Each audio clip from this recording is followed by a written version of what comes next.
But all right, we're gonna go back to the JSON library from from that video I posted. So yeah, we'll keep it nice and chill. Can I hide the video on my other monitor? Is that a thing?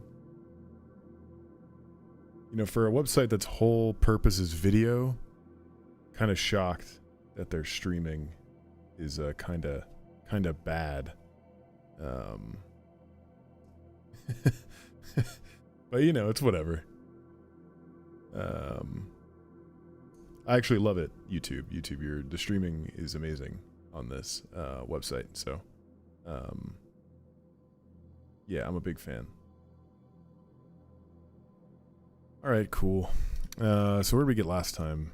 Where did we actually get last time on this? JX encoding. Can I do a little JSON? You know, I made my font a little bigger because somebody in the comments of the last video told me my font was too small and it stopped watching the video. So this one's for you, commenter. Yeah, this one's for you. Okay. Oh, I remember what we were doing. So last time we just had like a little run directive up here, and I think we just did a little JSON unmarshal of some JSON code. So let's just do like a X is 1, Y is 3.14, Z is foo, and then we'll do R is another object. That'll be empty. Because if I'm remembering from the video, I think... Oh, what's up, Really Rika? How you doing, man? Yeah, I think when I ended the video last... If I remember properly, we were failing for like empty arrays and whatnot, or like empty objects and stuff, so... Let's see if I don't think I fixed that off stream, so let's see. Oh, we need a little basic action in here. Do I have that already? I do. Cool. So we get the object in the union, but we didn't crash. If I do that, we didn't crash. If I do that, we didn't Oh, yeah, I remember now. We made commas completely optional. We're making our own JSON format, you know. Let's see if I do this. This should be an error. And it is. We actually need to assert this. Data.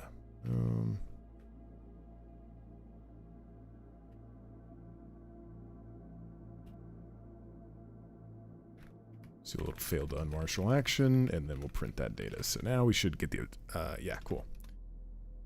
So yeah, errors, we're not even really handling them right now. We're just kind of throwing them away. The thing I want to do tonight is improve the parser a little bit.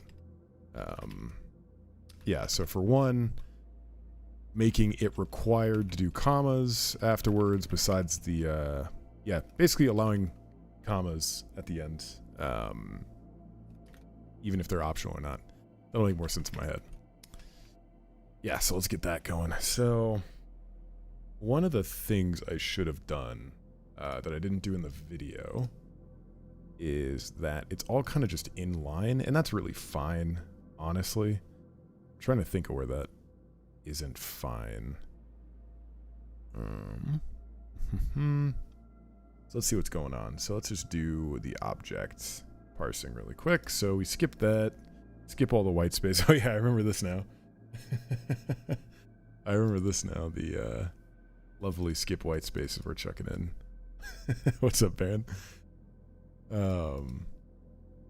Yeah, so just some simple stuff. We get a key, then we get one of these, then we parse the value, and then we expect a comma. And so we kind of need like a look ahead of 1. That'll make it really easy to do this. But the other problem we're doing is we're not really tokenizing anything because we don't want this to be horribly slow. And so our +1 look ahead is actually not worth anything. So for instance, if I have this object and I do this, right? If I look 1 ahead from right here, you know, I'm just going to see a bunch of white space. The same way if I do it like this, right? If I look ahead, I'm just going to see white space. So we could actually add this in. And I think the way we're going to do that is our expect is gonna do a nice little skip white space before we check P, and we won't do it afterwards. And what that should do now is that we can just look ahead like this, right? So we can look ahead and characters, and it'll always skip through white space. So that should make it actually kind of nice. All right, so where do we actually want to do that? Oh, why are we failing to unmarshal this? I see.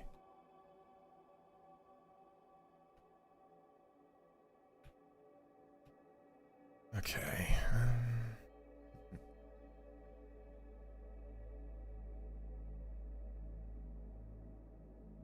I see. Yeah, the problem is all the skip white space nonsense we're kind of having to do because we're not really tokenizing anything. That's kind of horrible. Because it means we have to keep track of the white space. So maybe tokenizing isn't the worst if we just do... because we're not going to allocate tokens. We could just do on-demand tokenizing, which might be the better option.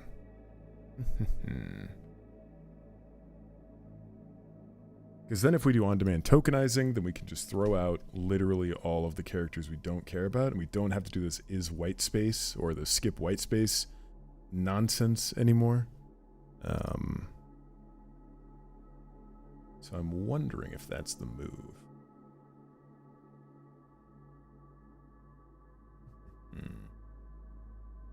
Yeah, maybe we'll do that instead. Because it is JSON, so it already sucks ass. So maybe we just do that and call it a day. Yeah, let's get that going. We'll do last token. That'll just be a little token. Token's just gonna be a struct, and we only need a couple kinds. We need like mainly 3. Yeah, this isn't a compiler. All right, this is specifically a JSON parser.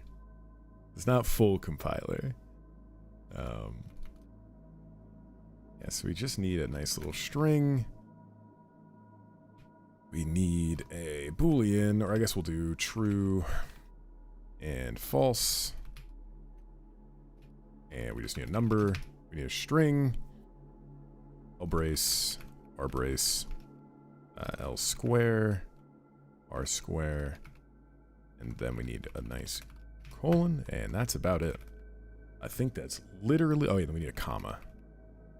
And that is all of JSON. And we can just do value, which is just the string. We're going to just do stir. Right, so this is basically all our token's going to be. We're not going to store...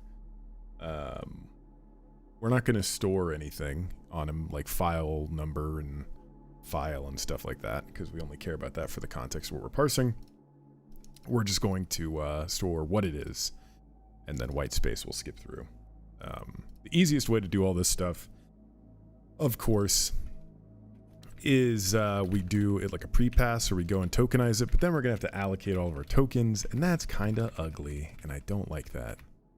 We also need an EOF for end of file. Cool. So now what we can do is do a little skip white space, right? Because we're still going to have to skip white space in one place. That's the only downside. And now what do I want to do? So get next token is just going to return it. Yeah, maybe we'll do last token, this token. So that way we can save. So if we want to peek a couple characters ahead, we can save the current token. And then just set this token. No real benefit to do that, honestly, now that I'm thinking about it. Yeah, maybe we'll just call this token. Yeah, alright. Get next token. It's basically just going to be our parse value. Our parse value. So we can do a little if at end of P. Then we return an EOF token, which luckily for us is the 0 value, but I'm going to document that a little bit. Nice with it. And then from there, very simply, it's just going to be this exact same loop, except instead of re-parsing into each thing, right? Because this is parsing code, so we actually don't want to copy that because that's going to be kind of shitty. We're really just going to do this. So if we see one of these characters, and we can actually make this work pretty nicely. Boom.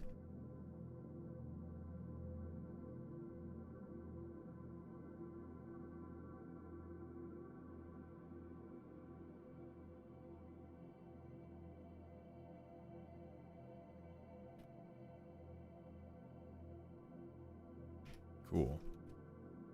So now we can just cast these directly to a token.kind, and then we're kind of good to go. So let's see, where are we? Yeah, so we can do, we need one for this, one for that, and I think, can we actually just do this? I guess I don't really like that, so I'm not going to do that after all, but see one here, and then one here. Little through action. And then this will be our token. And what is it? We're just really going to return token at that point. So we need to set our p.offset to +=1, and then token kind is going to be a little autocast. We already know what data we're working with, so it doesn't really matter. And then we don't even need to fill out the string. So we're kind of chilling. All right, now I kind of don't want to do it like this. I like switch cases, but in this case, I'm not sure how I feel about it. So we're just going to not use it. So we're not going to do any of that starts identifier nonsense that I was talking about previously. We're just going to do this. So if we have a number, numbers, and then we will do true, false, null. True, false, null. And because strings are one of the most common ones, we'll check for strings first. So a string is literally just if C is a string character. And then for true, false, null, we need to check that we are between A and Z. And that's really about it. A and Z. No dots. Cool. And this will be a keyword. Right, and this is really it. So anytime we go to get an X token, which is what our parser is going to do constantly, we're just going to skip all the white space, check if we're at the end. If we're at the end, turn that EOF.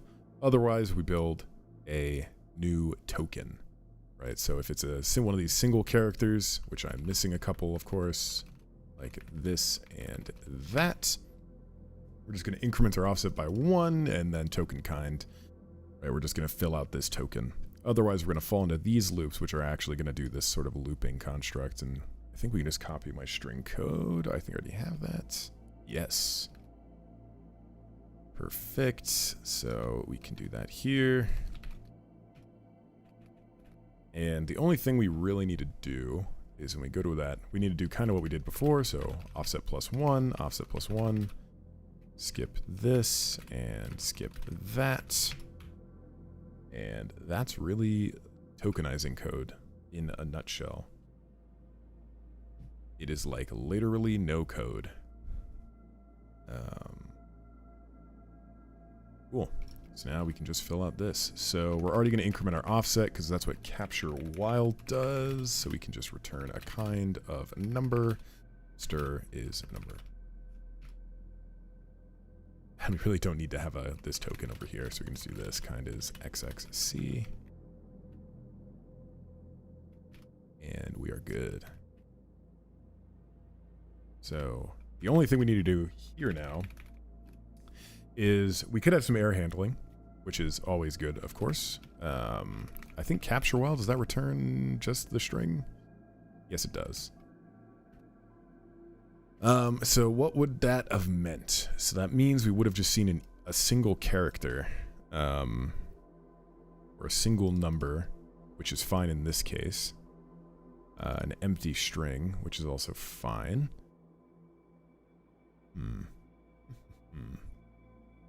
And actually, while we're at it, let's add comment support. So that way it's a little easier to do things. So if C is a slash and p dot offset plus 1 less than p dot data dot count and p dot data p dot offset plus 1 is another slash. Dude, then we're just gonna do a little capture while. C and C not equal to a new line. Right? And then, of course, because we're on-demand tokenizing,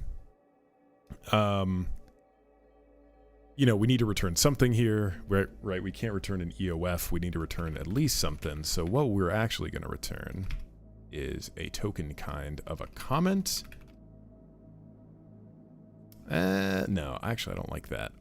We're going to do something even worse. We're going to do a little return of getNext token, which will make this recursive, but it should only be recursive once every time we see a comment, which is fine, honestly. I don't care that much. Yeah, so all this is doing, this is just for comments.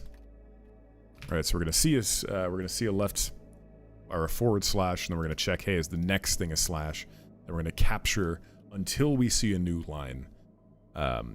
Because that's all a comment goes to in JSON. And then after we see that, we're going to say, hey, well, go get me the next token. And that's going to do the skip white space, right? Like, hey, go return the token that came after the comment. And if we're lucky, it will just be a single character. Actually, it's almost guaranteed to be a string every time. Yeah, it is almost guaranteed to be a string or another comment. If it's another comment, that kind of sucks. But, yeah, we can worry about that later. All right, so now we just do a little if. Keyword is one of these. True, false, or null. Otherwise, it is something we do not care about. So what we'll actually do is we'll say we can either have invalid, right? Or something we care about. So kind is invalid. The string is the keyword. And that's about it. Otherwise, we just do this. Kind is true. Kind is false. Or kind is null.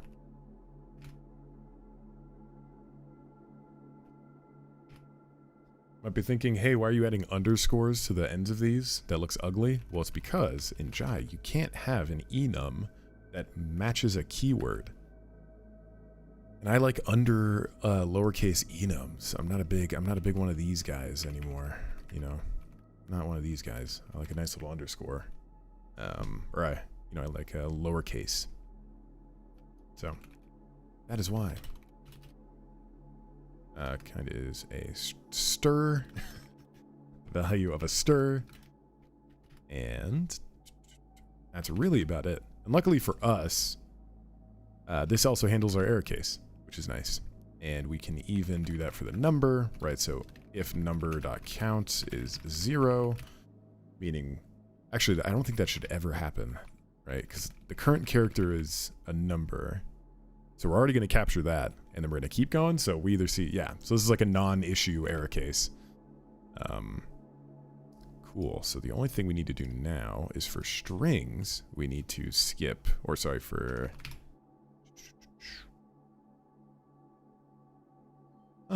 I think that actually is it. So we're not using any of this code yet. Oh, p.data.count, p.offset is a U64. So we're just going to do a little cast right there.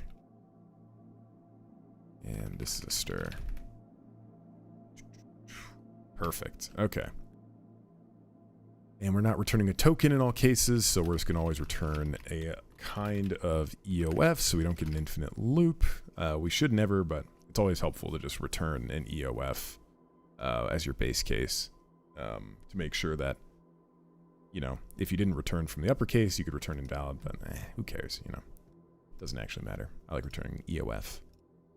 All right, so now our parse value. So we actually need to change expect, because expect is a lot smarter now. Or can be a lot smarter and do a lot more for us now. It doesn't need to skip white space anymore. So what we can say is we can do one of these. Hey, Brendan, how's it going? Yeah. I'm also excited to be writing some Jai. I will not lie. Unfortunately, because I'm dumb or spoiled, I think that's probably the actual spoiled? Stubborn. That's the right word I'm looking for. Because I'm stubborn, you know, I got to use type of here because the enum is embedded in the type. Also, I need to get new glasses or something. I cannot see shit. This text is so hard to read in the chat. But that's fine. Yeah, so we just got to do one of these. And now, very simply, we're just going to call getNextToken. Now, the only problem is, of course, the only problem is, if we are expecting, we want to get the current token and not go forward. Actually, it doesn't really matter. Now I'm thinking of it. So we can do a little token. And this will return two values, a little boolean and the token. So getNextToken of P. Boom, for kinds, if it dot kind is, or if it is toke dot kind, then we just do a little return of the token. Otherwise, we return false and still the token. And that's really about it. That's our expect. So now we can chuck in a bunch of different token kinds and that'll do the thing. So let's actually get this working. So, a couple ways we can do this. I'm still doing it kind of on-demand parsing. In this case, we just call parse value. There's no sort of parse, you know, parse while, whatever. Why are we actually getting this error? Doesn't matter. All right. So I just want to be able to call parse value, and that'll get me the thing. So what do we got to do? We got to do a little token is a little getNextToken. Boom. And actually, even better, we can do this. Unfortunately, I flipped the OK and, because we're using expect. And unfortunately, expect does the arguments like this. I know I just wrote it. But I'm doing that so I can use it in ifs a lot easier because unfortunately, Jai does not have this construct. You can't do this in Jai. Yeah, so we're working with what we got here. So we're just going to do one of these. And so we want at the top level, we only have a couple things that we care about, which is just going to be a string. Actually, it is only an L brace. That's literally it. If not okay, now we can do a little set error. Expected object. Ooh, actually, let's make this more permissive. I think that's the right word. Let's make this parse fragments a lot easier, or a lot better. So we'll do lbrace, string, true, false, null, or an array, or L square. Right, so basically anything that will start a value in JSON, right? So, yeah, it's only going to be this, yeah, string, a number, or true, false, null. And there we go. So now if we do not okay, right? Now if we are not okay, we can set our error, right? And say expected value found, and you know, unfortunately we won't always have that string available, but we can fix that later. And there we go. Cool. So now very easily we just switch on the token kind. You might be thinking, hey, that looks exactly like the code you wrote before. You're just naming it with enums. And you'd be kind of right. The only thing you're wrong about is that we no longer have to care about skip white space. And it didn't take much code to do. Right, we don't ever have to care about white spaces ever again. Number and true. false and null. I like to put my sort of simplest cases up top. The ones that are the least ambiguous or that require the least amount of work. Some people like doing it at the bottom. I like doing it at the top. It's kind of, you know, it's just a me thing. Cool. So now we just do a little Jai printing, or a little Jai parse floating, like that. Only downside is we are converting a token, which is sort of this like loose description of a thing, into a JSON value, which is a little more concrete of a description of a thing. Ideally, we wouldn't have to do that sort of... ideally, we wouldn't have to do that, right? We could just have it all be one structure. That is something I will care about later. Right now, I absolutely do not care. Boom, kind is a bool. Wait, how does this work again? Okay, it's just dot bool. Cool. And B is talk.kind equals true. Oh yeah, didn't I call this empty before? I think. Oh, it's none. All right. We'll same thing with a string. We just simply do that. I just need to remember the names of all my freaking enums, man.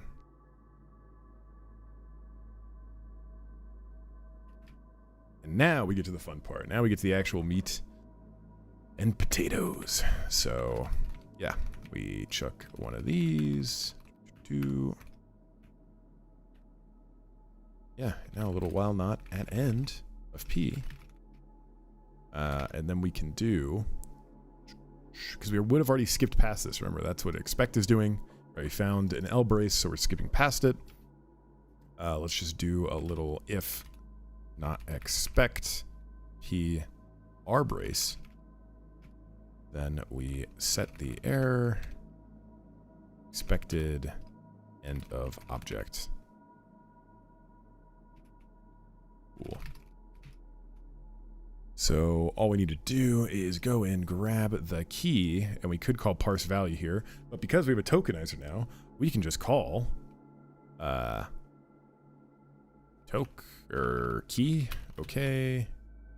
Actually, sorry. Okay key is expect of P stir. If not okay. Boom. A little set error again. Bam. I feel like the vibe is so weird with this kind of music. I don't know.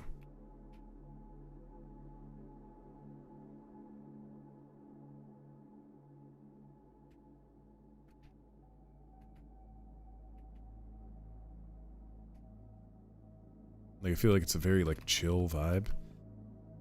But I'm not really, like, a chill guy, you know?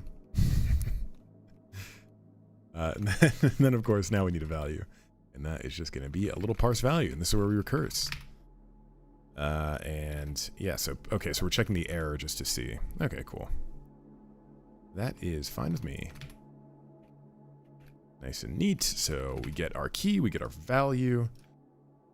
And, yeah, we just need a little colon, comma.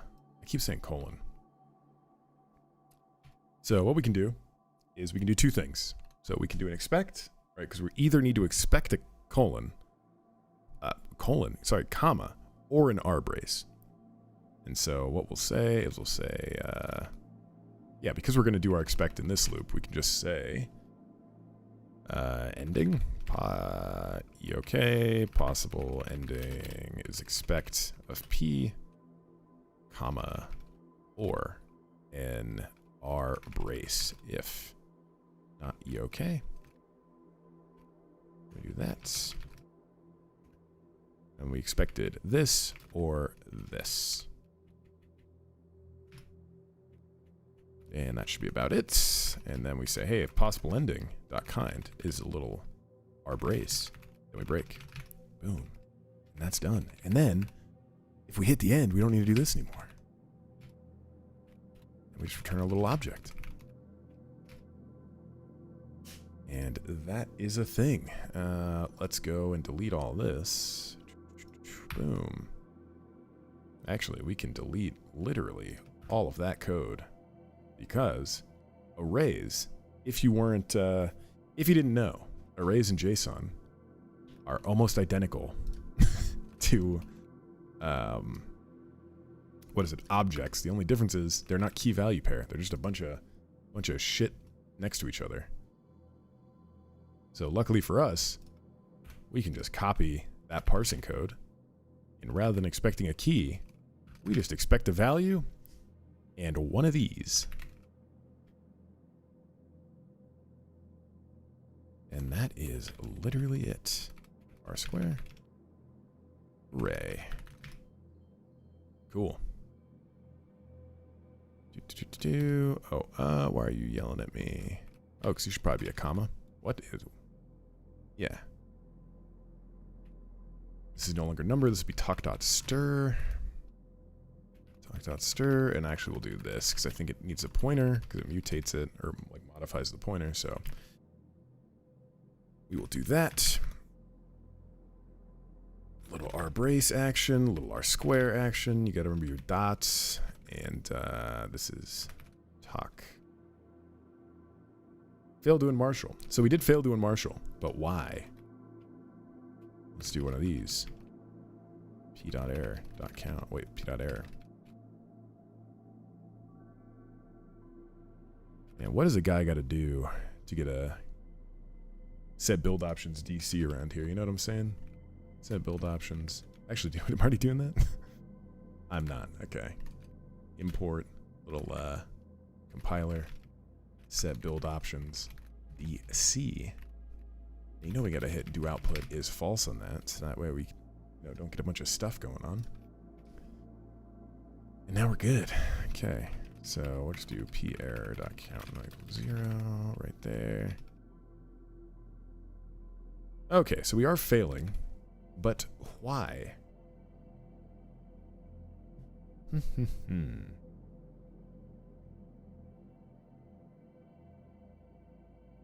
Let's find out.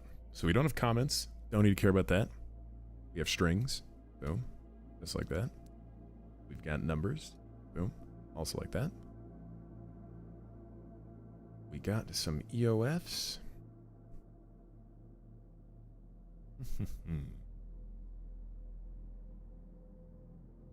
Oh, I have a feeling we might be just hitting EOF when we do get next token, and then we're just gonna completely explode right here. So, let's just look for that EOF really quick and make sure that's not the case. Kind is EOF. Oh, wait, that would be nothing. Because we're running the second compile time, I don't have a debugger, so we're just going to do a little of the classic printf debugging. Lbrace, number.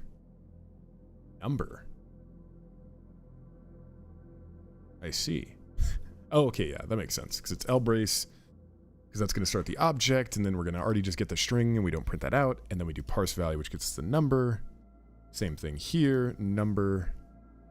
Same thing here, string. Same thing here, lbrace, which gets us an object.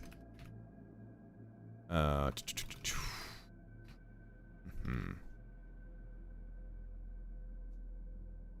I think the only problem is, yeah, I think it's just how we're doing EOF handling. That's what it kind of feels like. Because I bet you if... So am I not even saving the token anymore? Let me just make sure. Yeah, I'm not even... Who cares about a token? So yeah, if we see an EOF, I really don't want to introduce an EOF type. But if we parse a value, it would be empty.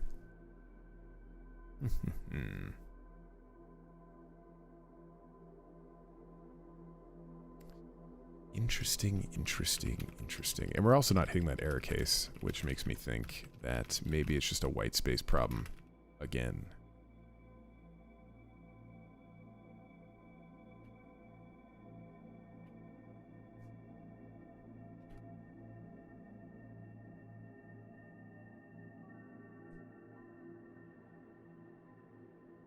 Let's see.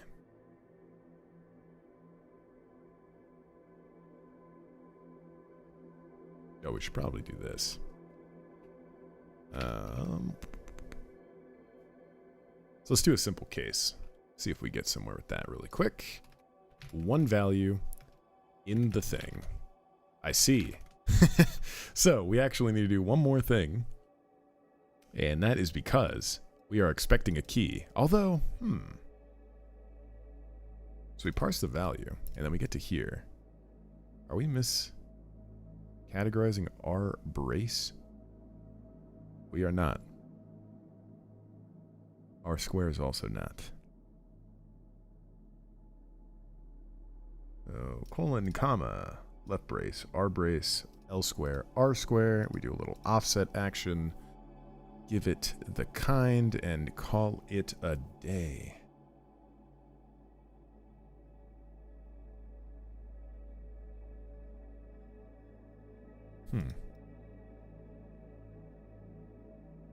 Yeah, because we just slurp the comma no matter what. So let's just do a little basic.print.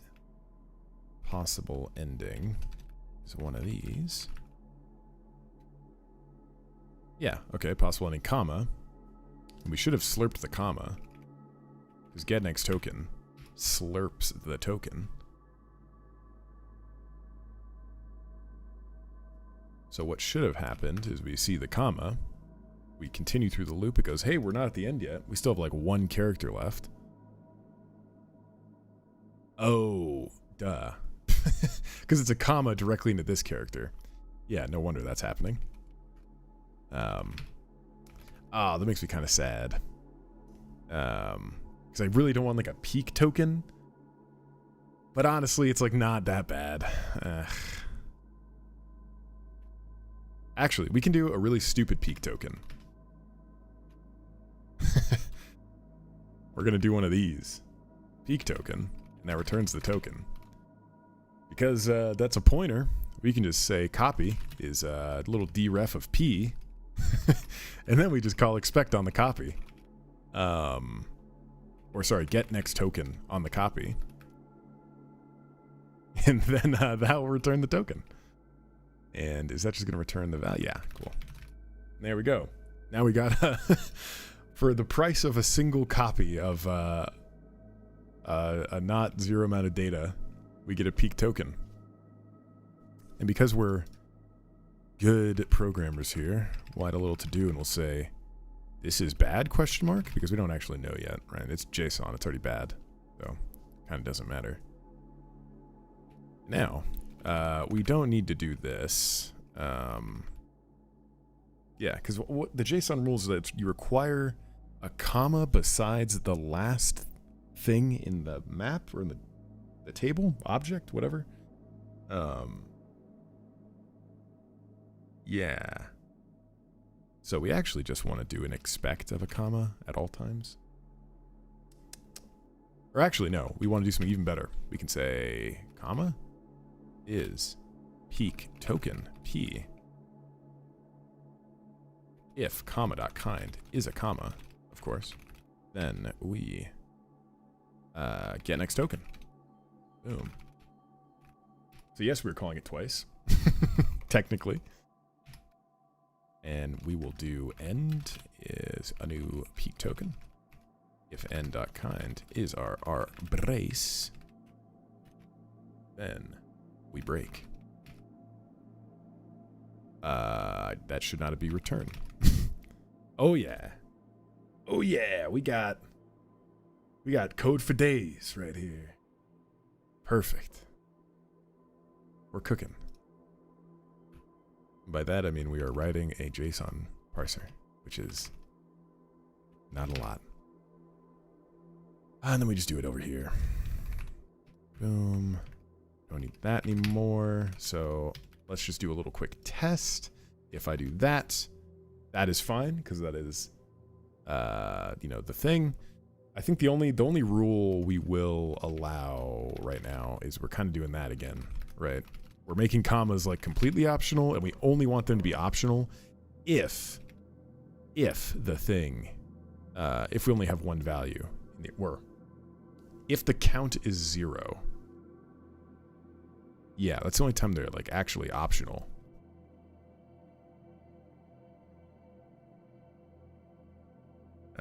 So what we need to do is enforce that rule, even though it's kind of stupid. Just have them always be there or like never be there. Let's see. So comma. So we can say, hey, thanks, Wes. I appreciate that. Yeah, I'm hoping to do more Jai tutorial stuff in the future. It's more of just ideas for that kind of content. Yeah, I'm not really sure what to cover that's interesting for people to watch.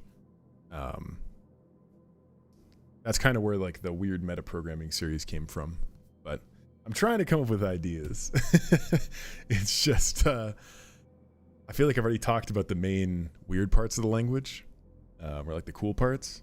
So maybe I'll do like a compile time, like metaprogram, like your actual metaprogram series and like AST rewriting stuff. That's probably interesting for people. Yeah, thanks for watching.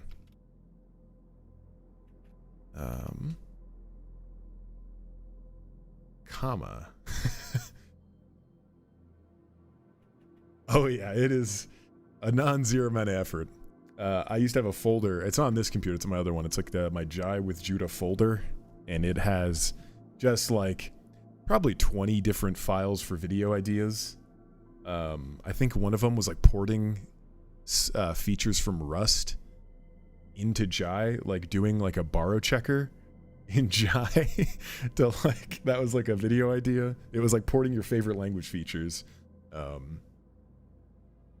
But you know, I didn't want the flame war to start by doing that video, so I kind of avoided it. But we'll see. Maybe I'll be feeling a little spicy and do stuff like that. So let's see. So if comma.kind, actually, yeah, okay. So if our object.object.keys.count is not equal to 0, then we need to expect. Then we need to do a little if not expect a comma. Otherwise,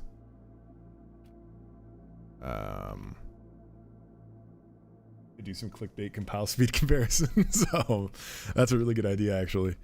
If I really wanted my channel to like skyrocket in viewership, I'll do that when I get like a brilliant.org or whatever that website is, like ad. Or like when I get like a sponsored ad segment, you know, that's when I'll do the oh, Jai is blazingly fast. You know, to really rake in on the money. Alright, so let's see. Oh, so that's still fine. Oh, because we're not doing a little set error. That'll do it. Expected, comma, after value. So if our keys are not equal to 0. Honestly, there's a better way to do this. And that is just if we...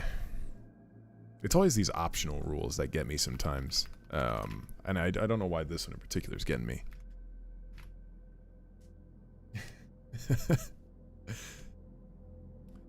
Ooh, wait, Brendan, should I compare Onyx as well? Should I do a should I do like a Onyx versus Jai versus Odin versus Rust in like a compile time speed? Also, I've been seeing that you've been doing some cool stuff lately with Onyx. I'm glad to see it's like still like it's getting like more of a following. It's really neat.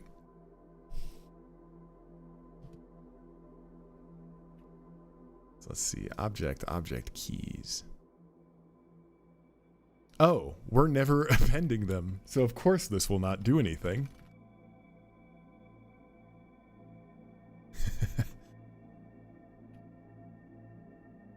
Let's just make this a pointer. Object.object. Boom. Obj.keys.allocator. Obj.values.allocator. I give you a month? Perfect. Okay. That gives you enough time to procrastinate on making the video, so that works actually beautifully.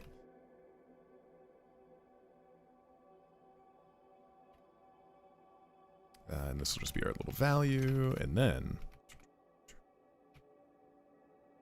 it's a little basic array add. Perfect. Now we're getting the air. If you're excited for Jai though, C/go dev right now. Nice. That's sick. Yeah. Honestly, Go and C, those are the languages right there. I love Go. If what is it? I've done some heinous things in Go on my channel. Like yeah, automatic bindings generator for like Go, it's for mixing Go and Jai in a project, and I was able to get like I think raylib, yeah, or like raylib called from Go or something, like used through Jai. I forget how I did it or like what I was even thinking, but yeah, Go is awesome. If I wasn't using, if Jai wasn't a thing, I'd probably just be using Go, honestly, or like Onyx, because I like the WASM compilation. Those are like really the only two choices. Odin's a little too limited for me personally, or like doesn't have the fun, you know, the funness. But that's sick. Industry factoring everything so the compiler can be used as a C library in other projects. Oh my god, really? Wait, I totally missed that. Oh, that's awesome. You actually did compiler as a library correctly. Like the thing everyone's been saying needs to be done that no one does properly. That's awesome. I will definitely be checking that out. I might make a little Onyx video of me messing around with it. In a month though. I'll wait a month. Ooh, wait, could I use... I might be able to use Onyx to do Jai to WebAssembly.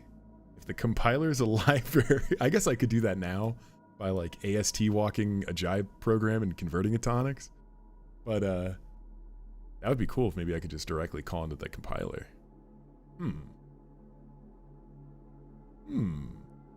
You know, or you're getting the brain waves are, you know, I'm thinking right now.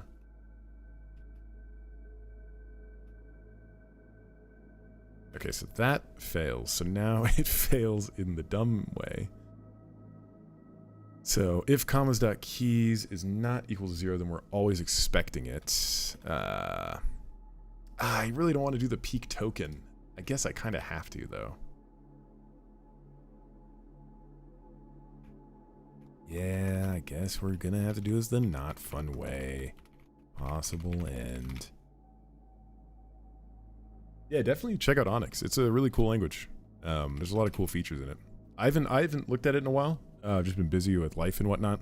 But I remember the one contribution I did do was the array accessing like vectors, like the array programming stuff, which I hope it's still in there, but it's like a constant size array. You can access certain indices by name, like you would a vector, which makes it really nice.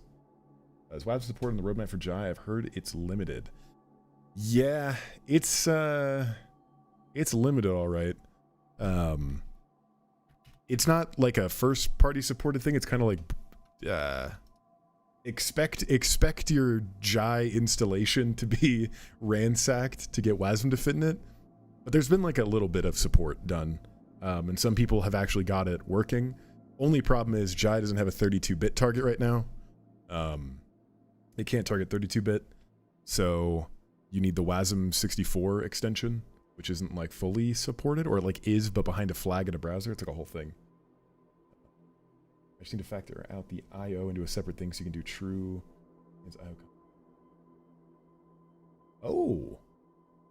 Oh my god, wow, yeah.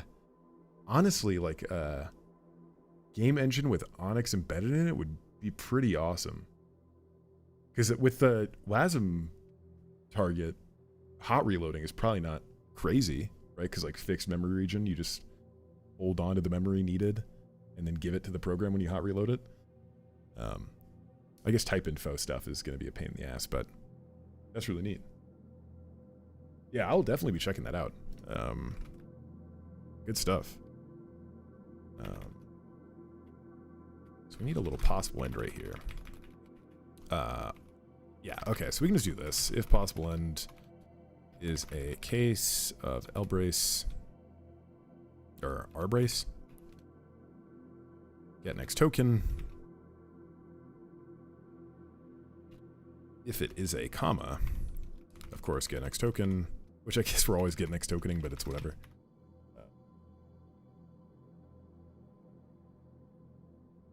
Yeah, let me just do a little break right here. Yeah, hot reloading, it's, to me, it's so funny because it is such a pain in the ass to get working properly.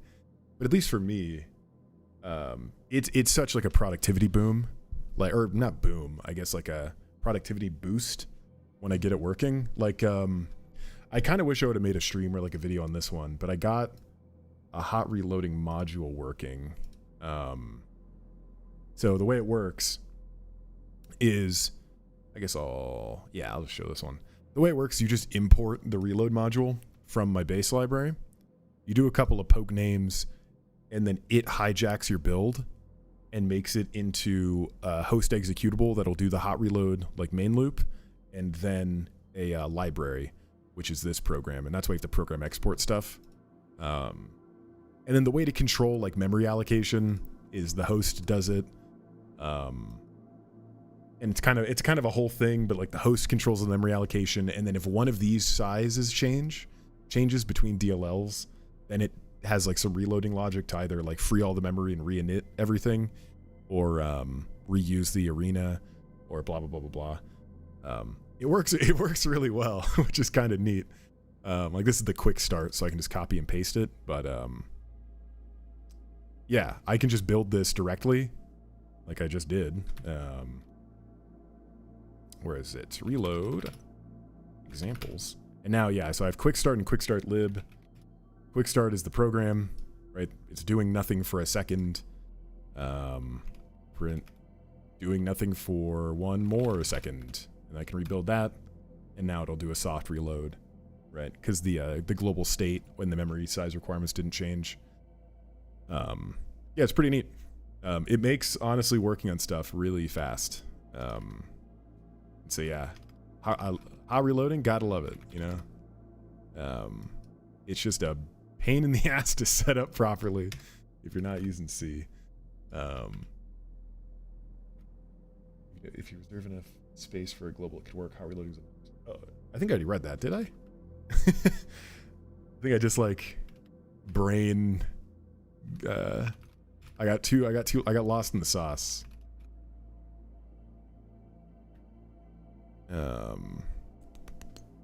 Cool. Okay, let's get down to business. All right. Where am I? I'll brace. So possible end. So we just need to say if it's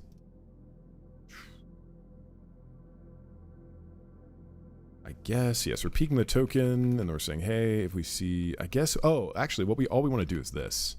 So we just want to say if possible end dot kind is an rbrace. What am I doing? Dot rbrace. Then we break. Right, we get that next token.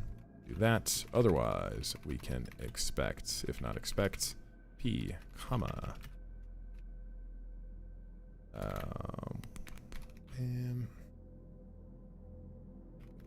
One of these missing. Boom. After value. Perfect. That's what I wanted to see. And then I do this, and then it works. And then I go into here, then it works. Perfect. If I do a little Z of that, I'll get the error. Perfect. All right.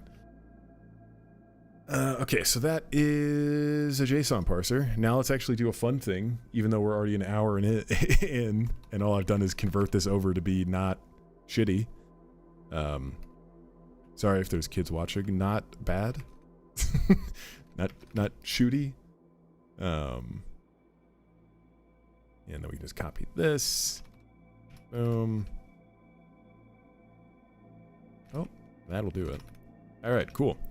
So let's do the actual fun thing. So we get a JSON object. We marshal it into a JSON value. So this is kind of our basic API for this. So we want to do two things. I think the best way is we're just going to do a little unmarshalling action from a string into a data type.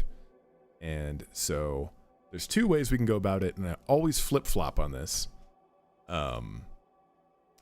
Do I want to say my struct like this, where I'm just giving it the type, right? Like I would do a JSON unmarshal my struct, and I give it the type, and then it gives me a my struct back, right?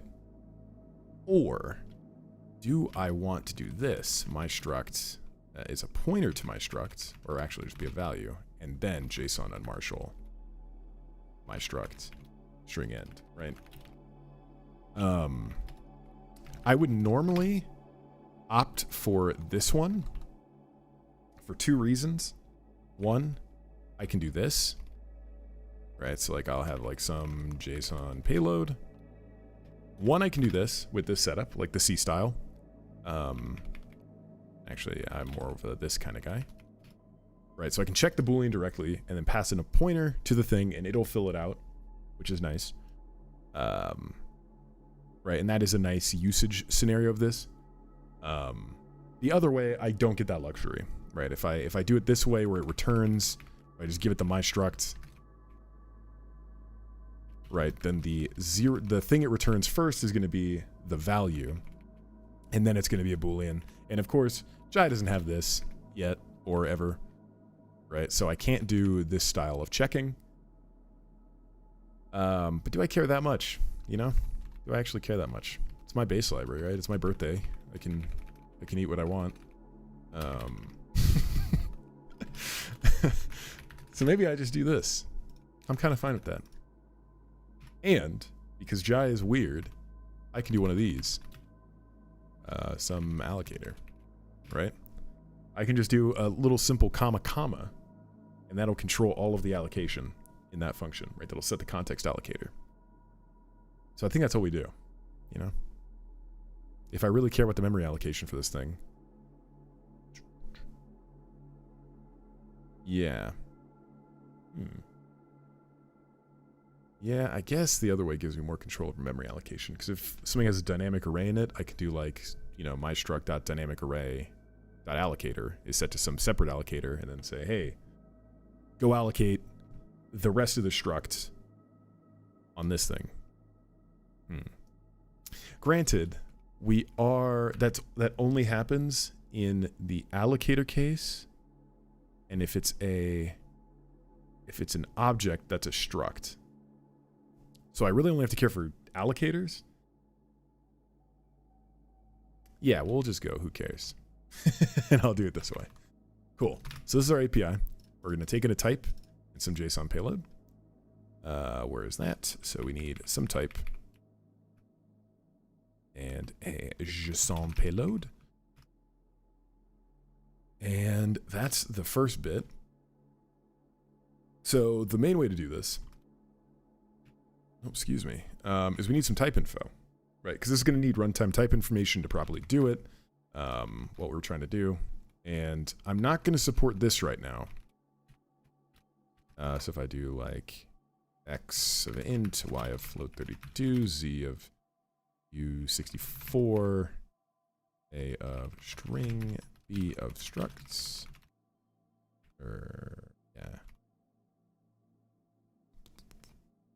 int 2, int 3, int. I feel like I should probably get marshalling first, like marshalling a struct in JSON, because that'll make the unmarshalling easier to test. If I do the unmarshalling first, that kind of sucks. So yeah, we'll probably do that. Sorry, what I'm not going to support is this right now, like JSON dot name is x, right? Because I could do that. We might. I don't know. I think the one thing I will do is make these case insensitive naming, because that's easier for now.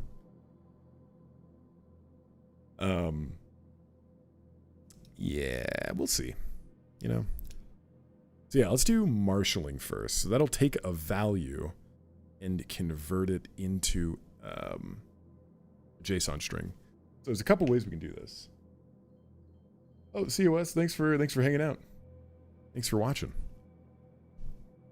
Hope you have a good night. Yeah, so I think the easiest thing... Oh, what's up, Zilla Resco? How's it going? Yes, I think... if we do Marshall... Sorry, the only thing I'm sort of deciding on right now is with Marshall. Do I convert it to a JSON... No, that's stupid. Now that I'm saying that in my head, why not just go straight to a JSON string? I guess the only benefit is that if I convert the values in the thing to a JSON value, they kind of just boil down to a copy of like a bool to a bool or whatever. And then I get very consistent printing. Like I don't have to redo pretty printing or whatever you'd call it.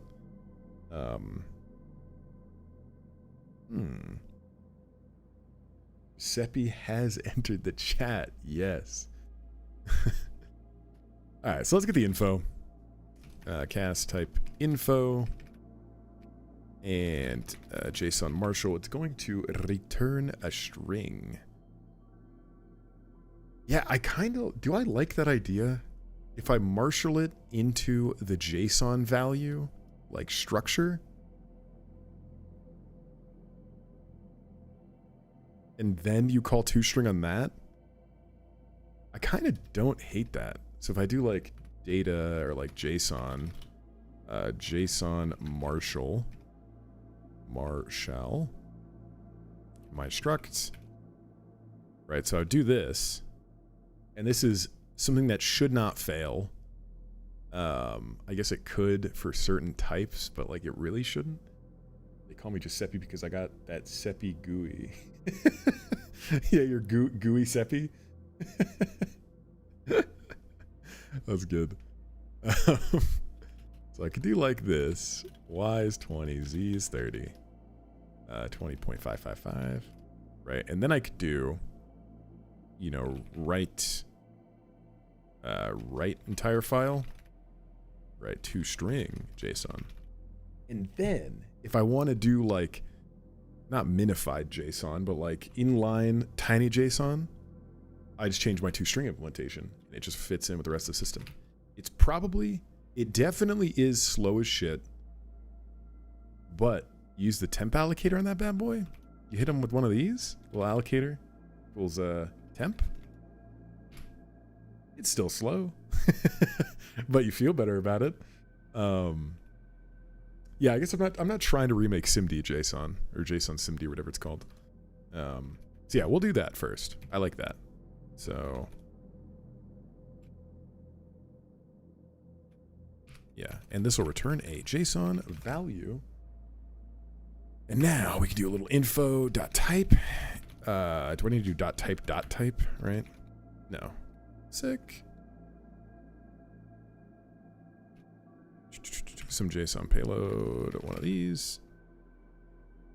I haven't done a marshaller, but sounds like it's just a serializer. Oh yeah, serializing and marshalling are basically the same thing. I think the only difference between the two is, what is it? One kind of says it's like over the wire, whereas one is just like data. So like it's just one data format to another. I think that's the difference. Oh yeah, huge string builder usage. Cannot cast from a structure pointer. Duh. Yeah, I get it. JSON. Cool. Oh, and look at this. We can test this out directly. toString. Boom. It's null because it's empty. All right, this will be, we're going to cook. Okay, we're going to cook. Only problem is null. I think the only problem will be null. We'll figure it out later. Okay, so easiest types, integer, boom, float, boom, bool, string. All right. Oh. Easiest types right here. We don't have a type info bool, but we know value is now bool, so we can say if value, boom, return true. Kind is bool, b is true. And then you got to do that. Well, b is value. Oh, are we in like a weird...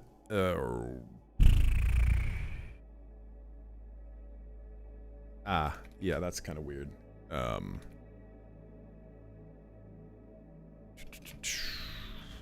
Yeah, we actually kind of can't. Ooh. Maybe a little meta programming, anyone? Little one of these? If t dot type info dot type. I can't cast it. Can I do this though? Type info. Yeah. Okay. Okay. I do not know if this will work properly. I do not think this will work. It works. Okay. Perfect. Return value equals or kind.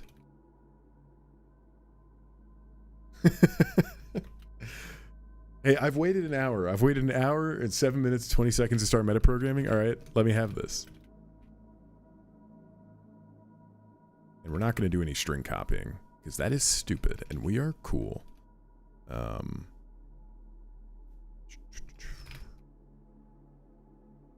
So integers will turn to a number and we need to cast this bad boy into a float 64.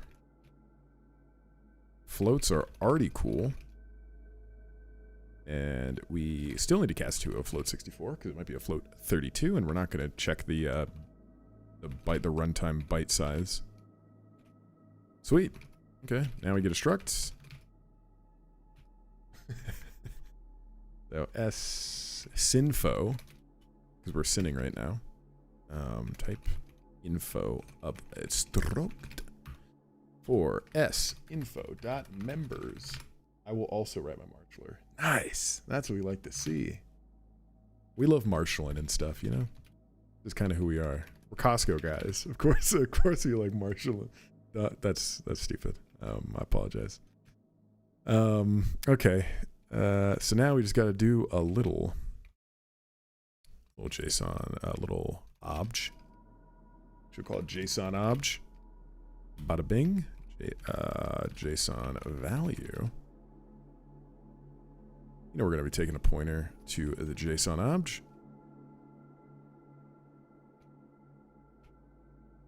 Array basic dot array add object dot keys it dot name, and we need the value pointer.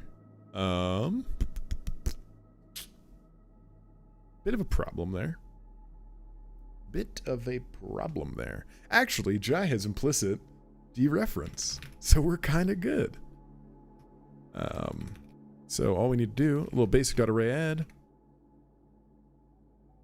object.values, and then we'll just say value or member field value. Yeah, I like that. And then the field value is, ooh, that's going to be a bit of a pain. Now I'm thinking about it. Because in type info struct, we get the members, which is type info struct member. That has the type info of the member. But we also made this polymorphic because we're a bit goofy.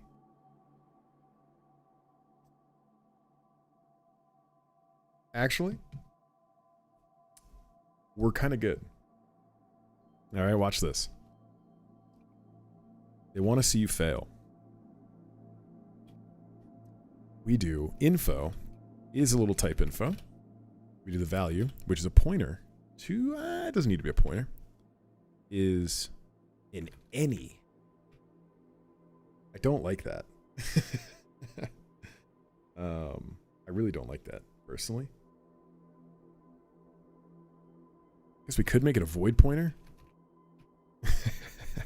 Yeah, we'll make it a void. Actually, we could just make it an any. Right? Because, like, what is the, what is it going to give me? I think it's going to give, oh, yeah. Let's just make it an any. So we'll do value is any.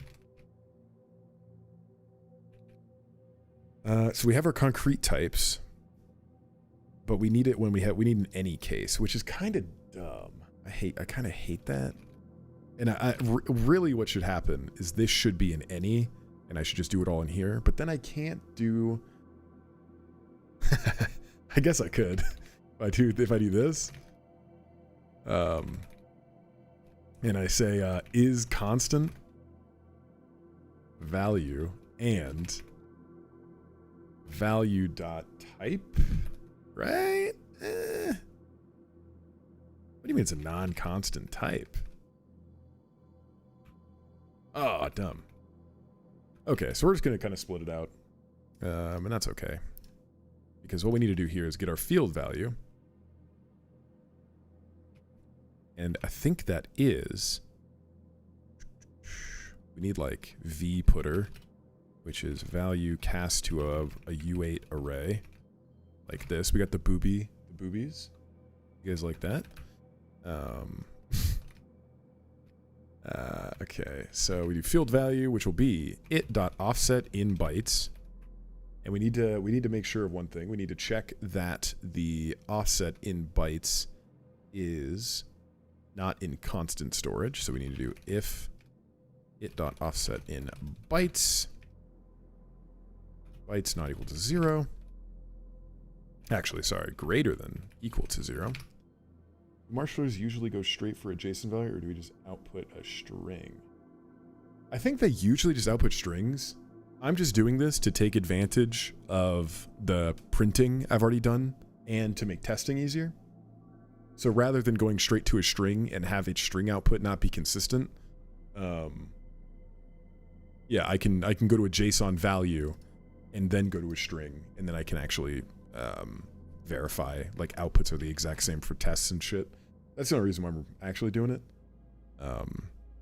Yeah, you can just go straight to a string and it's fine.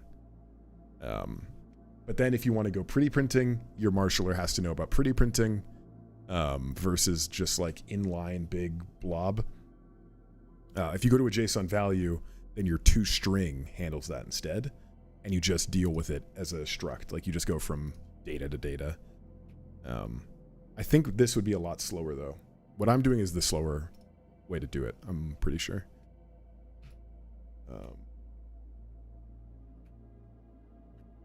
So this, we're gonna actually pass in the type info.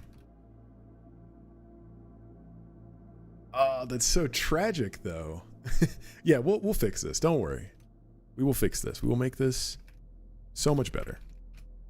Do not fret. So field value is v putter plus it.offset in bytes, and then we just do a little JSON marshal of it.type and field value. I think that's correct. I really want to try Jai ASAP. Dude, it's pretty good. I won't lie. I will not lie. It's pretty good. T cast to type info and then a pointer to value. Oh, actually, yeah, okay, we just fixed it. Yeah, why are you guys worrying so much about this, you know? I said it was fixed.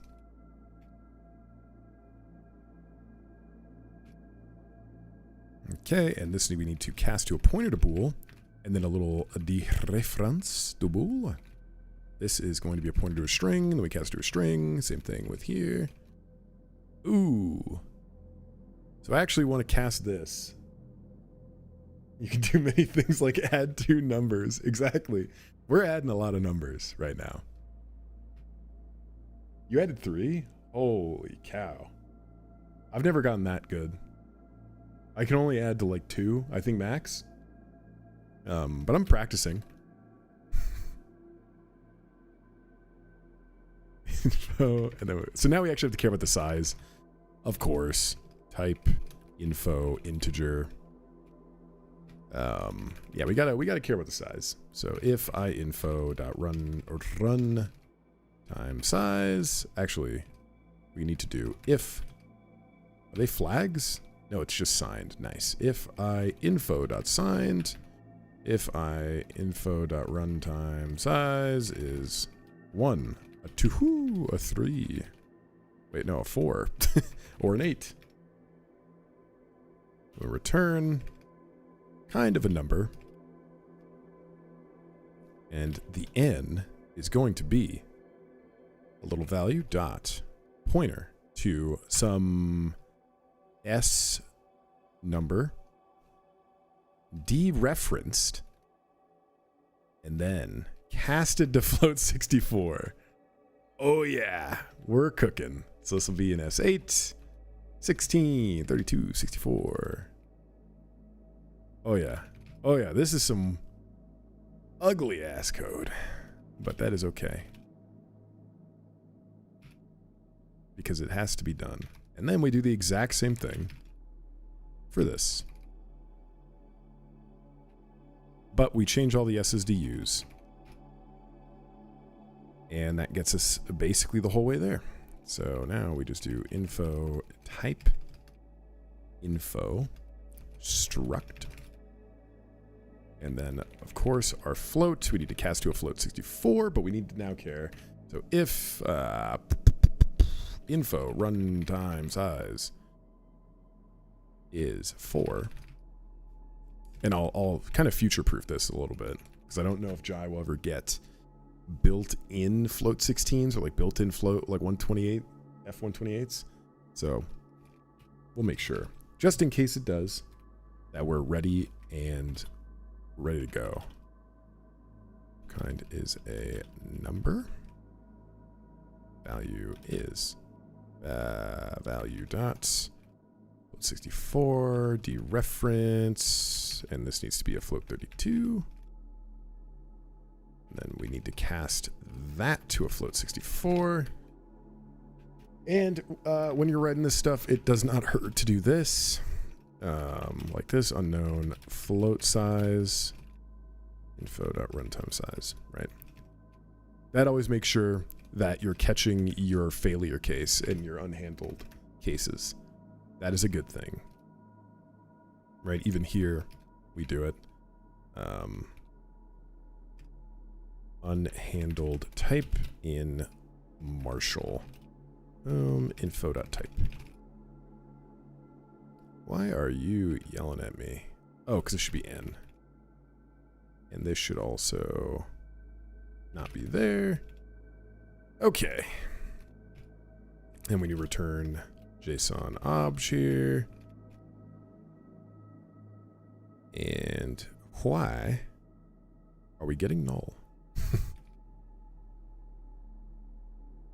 Let's Jimmy Neutron think about this. So if the offset in bytes is greater than or equal to 0, then we are adding to the keys the name, and then we're getting the value pointer, and then we're saying, hey, JSON Marshall to the thing, to the other thing.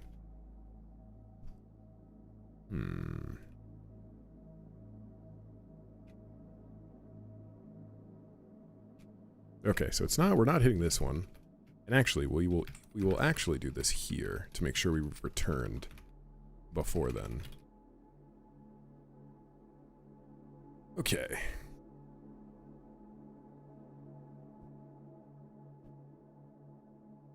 So we're handling our Boolean case. We are handling our... Oh, are my kinds off? No. So it's my ints and my floats, my strings, and my bools.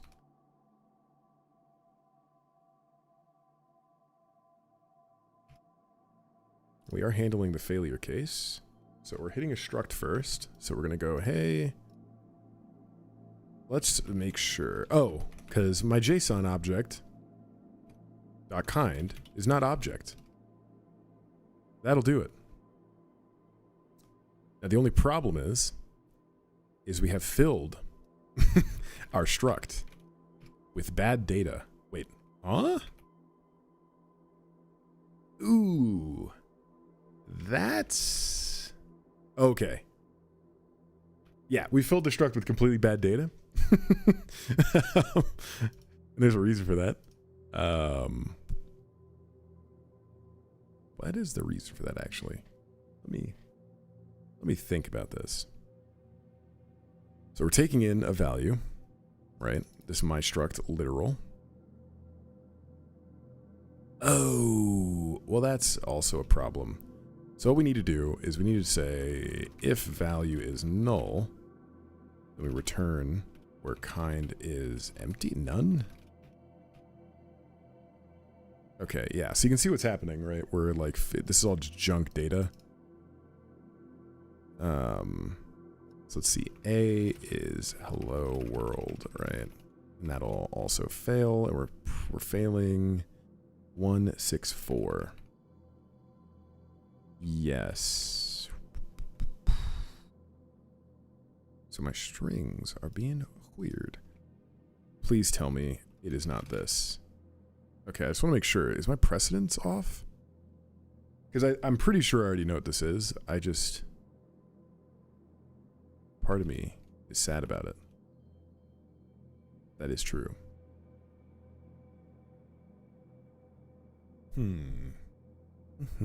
So our value pointer to our value, it plus offset in bytes.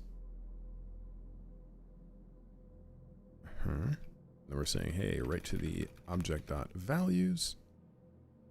Type in field value. Field value being a pointer.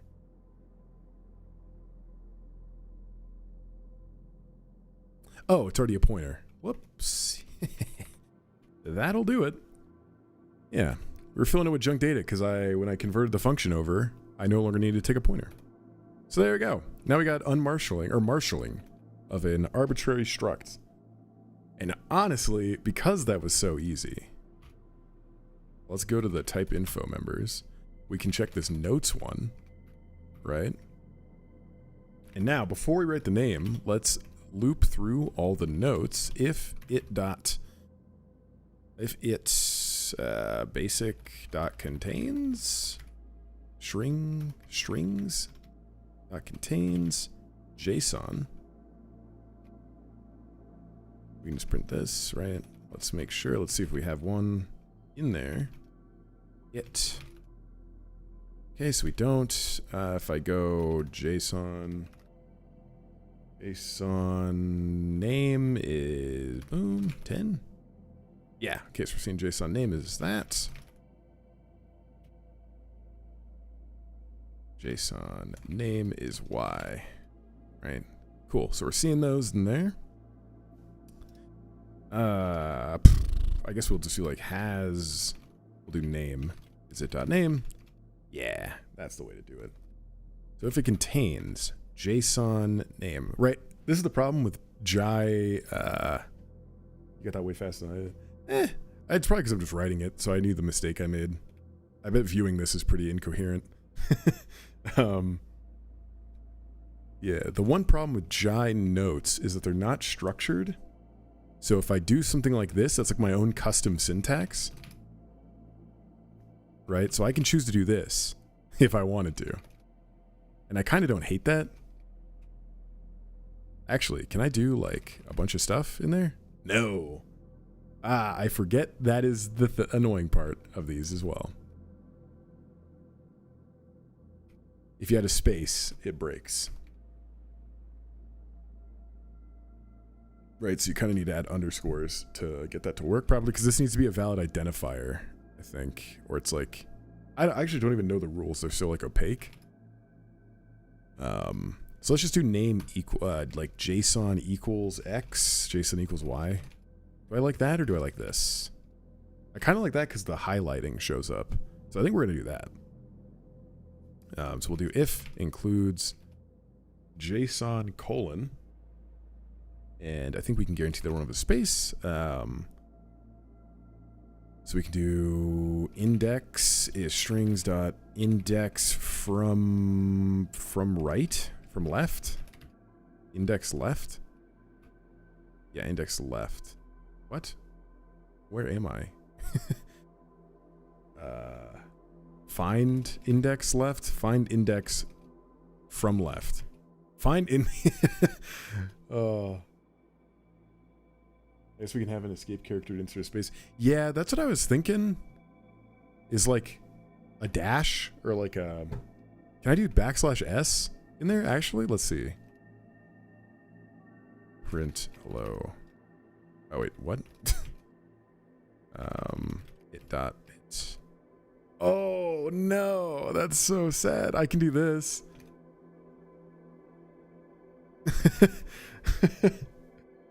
I'll add that as an escape hatch, even though I absolutely hate it. Oh, can I just do this? No. Oh, come on, really? I was really hoping I could do like \space. \_, honestly. Wait a second. That's at least a little readable. You know? I think I'll do \_. Oh no. That's so sad.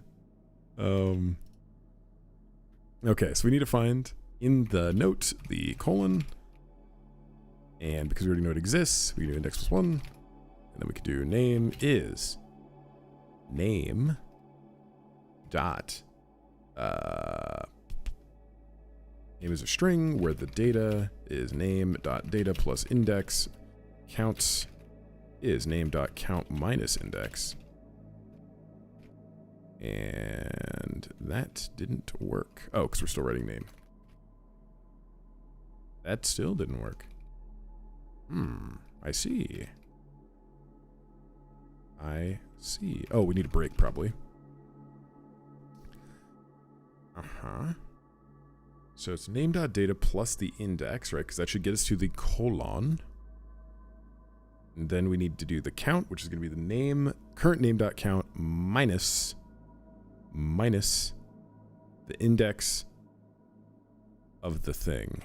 Does it need to be indexed right? No. Okay. I just wanted to make sure. Name. Name. Did I delete it? No, it's still there. It works. Okay, where am I messing with this? Name.data. Index.count. Right, because the node is going to contain that. 1, 2, 3, 4, 5. I guess I could even just do this. +5 -5. Oh. Okay, wait a second. That does not seem correct. That does what? Why is this happening?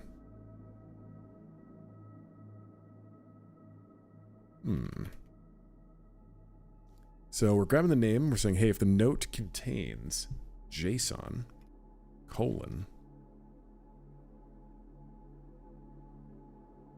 name is name. Basic.print action. It. Oh, I'm dumb. That's why. Data is it. Data +5. Count is it.count -5. Hey, would you look at that? And now, all we need to do is a little name equals strings.replace copy replace. Okay, allocates as output. Perfect. Okay, and then we can do name \__ with a space. And there we go. All right. Look at that. So now we've gotten marshalling working perfectly. And it already handles arbitrary types. We should probably test with arrays, because that's actually going to have like array appending. Ooh, that's a bit of a problem, actually. Oh, no, it's not. Because we're going from strongerly typed to less strong typed. So it's actually fine. We can say values is a dynamic array of int, and then other values is a dynamic array, or just a regular array, of floats. And there we go, nice. We've done it. We just need to handle arrays, and then we're chilling. So case array, a info is info. Type info array, right? So we just need to check two things. One, our array type. Ooh, that's actually gonna suck. No, it's not. I'm being dramatic. Okay. So fixed and view. Fixed and view. Okay, how are we gonna do that? -1 unless the size is known at compile time. So that would be that. So we actually need to handle all these array instances separately, which sucks. Array type.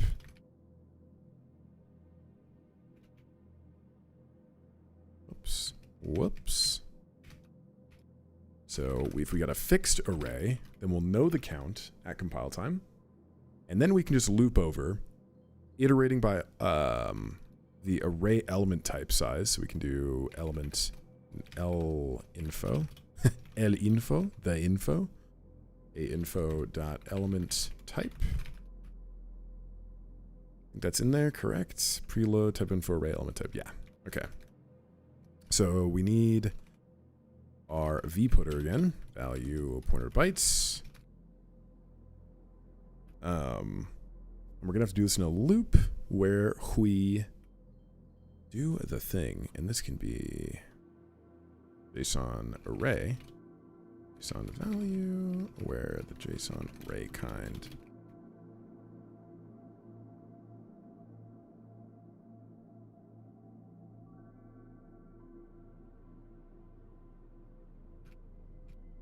Yeah, see, I kind of can't get behind the, like, no spacing thing. Like, this just looks really weird to me. If I did this, like, this looks wrong. It, like, looks very wrong. And then if I do that, it looks even more wrong. But, like, this? Oh. Oh, yeah. That's cooking territory right there, you know?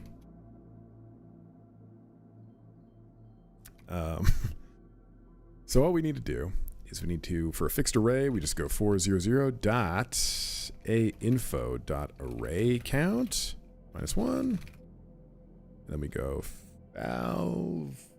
field, no, lputter, the pointer, the pointer plus, what would it be? It times runtime size. Sometimes it'd be like that. It do be, yeah. Cool. Basic.array add array.values, elements, items. What the fuck did I call this?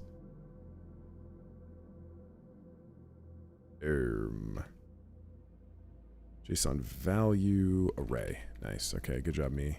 Really splitting the atom there. JSON Marshall. This will take linfo, then lpointer. Yeah. There arrays in a member of array. What? Oh, because it's already that. Okay. Cool. So this will now handle at least fixed size arrays. So if I go, but these are both slices, so this one, we don't even have a test case for that, which is super neat. So now if I go into a view, which we won't know the size of. So what we need to do is like cast it to, because we need to get the array count. So we need to do like thingy. Data? Yeah, we'll call it data. And that'll be our V pointer. Cast to a slice of void pointers. Because we just need the data pointer. Or we just need the count pointer. So for data.count -1. Same thing. That works. Cool. And then resizable array would be the exact same thing. And I think we can actually do this. I'm pretty certain because they're going to start with the same fields. So we'll test that out. So what is this? Values is 1, 2, 3, 4, 5.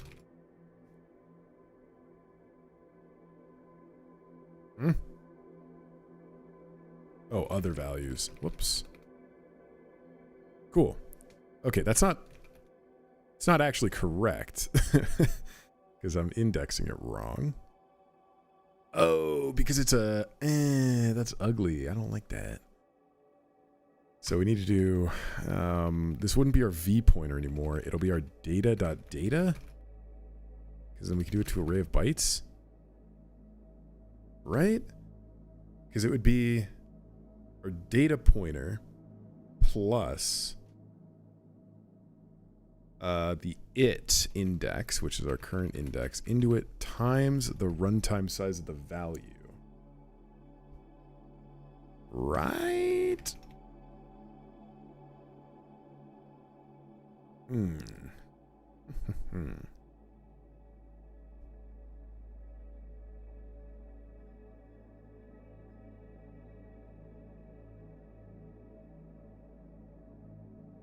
Except with a view, right? Because isn't a view just going to be a pointer and a count?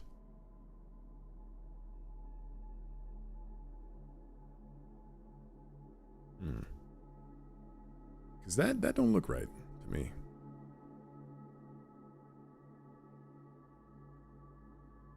Let's just see. So yell pointer.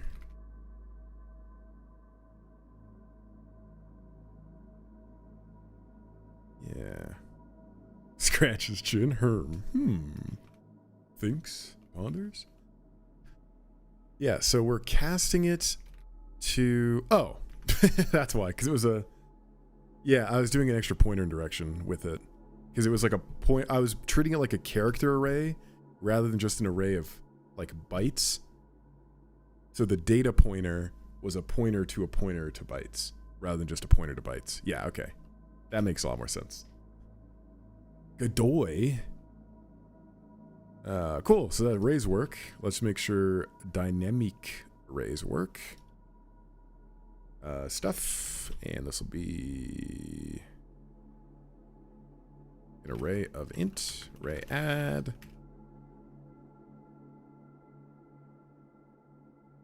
We'll do a little bit of stuff. To... You know, I'm a big 1, 2, 3 guy, I've noticed when I do like test values. I don't have like fun values. I just do 1, 2, 3. Ah, cool. All right. So that works correctly, which is nice. I guess we're not handling string escapes. If I was probably parsing a GLTF, this would probably bite me in the ass. Like escaped strings. But that only matters in the parsing, in my string parsing, and I already knew that was going to happen. I think it's like parse. Yeah, parse value. Right. I need to make the get next token for strings smarter. Yeah, because we're just skipping this right now. So this would need to be a while loop where we like check if we have a backslash, and then it uses a string builder and like does all this stuff to escape it, and like I just don't care. So we'll say to do me handle escaped quotes. There you go. Now I've documented the problem, so I feel like I can move on from it. You know, I don't feel like it feels like I did something. But nice. Okay, so we got that. And now the true test is, we don't care about this yet. The true test is data JSON unmarshal data or JSON. Boom. So we do a little before, after. This needs to be a little toString. Oop. Okay. After is null. Which means that our unmarshalling of our marshal data we just did failed for some reason. But why? And this is a good way to test out the full system, right? Is because I can go from JSON, I can go from a string to a thing, or from a thing to a string. I can just pass them into each other and make sure that they're parsing correctly. JSON on Marshall, parse value bool. Data, okay. Basic.assert, okay. Yes, okay, so it did fail. So let's go see why that happened. Print error. P.error.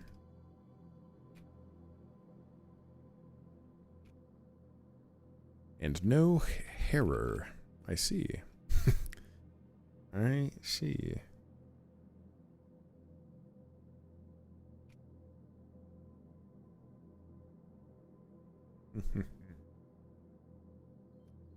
JSON on Marshall. Okay, so what are we going to see here? What are we going to see here? So we're going to see an object with an int, a float, an int, that, and then a bunch of values. I'm pretty sure it's the arrays that are failing, actually.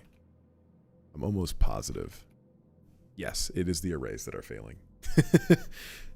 Cool. Let's go see why our array code is fucked.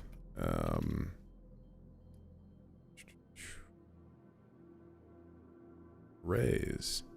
It's not the printing. The printing is correct. I'm gonna say it's my optional comma I added in. The optional comma stuff I added. Oh. We're also not adding the value to the array. We should do it as well. Array.array value. Cool. So at least we're pushing values. So if not, expect comma. If possible, end is that.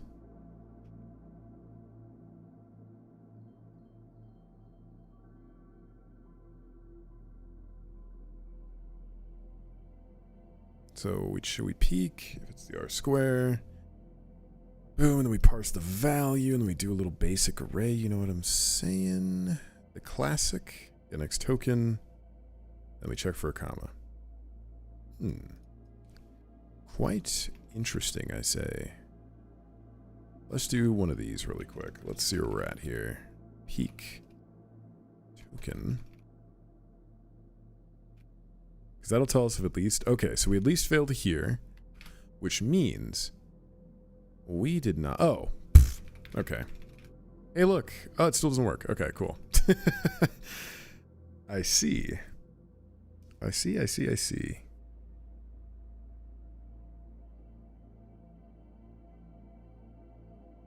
We've seen L square, as we do. We're big fans of L square. We loop to the end. We say, hey, do we see an R square? We end early before we even try to get a value. Get the value. Push the value. Then we say, hey, did we see an R square yet? Please? Then we just expect it and leave. Otherwise, we see a comma.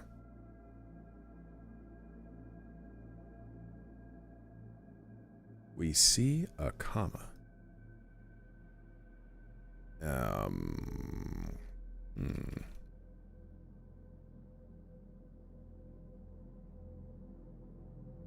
Oh, wait, it works now?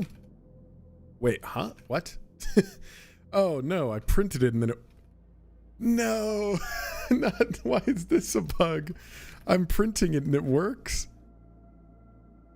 Oh... When I print it, it works fine. Oh, that's so painful. Why does that happen? Encoding 27? Oh, no. Oh, no.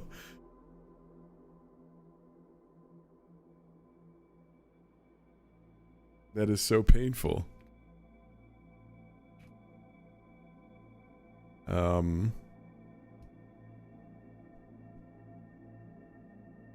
Do we have an error at this point? P.error. Oh, whoops.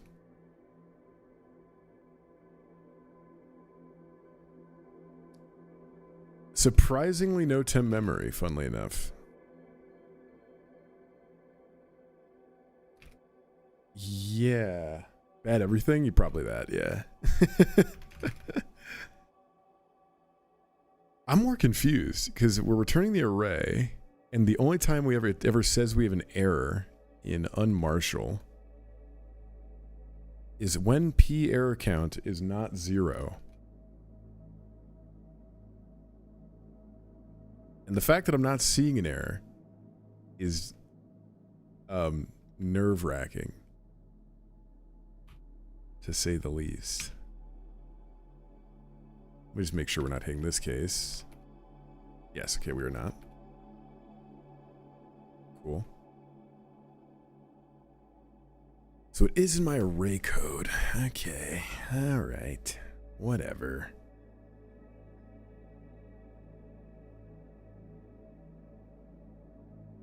I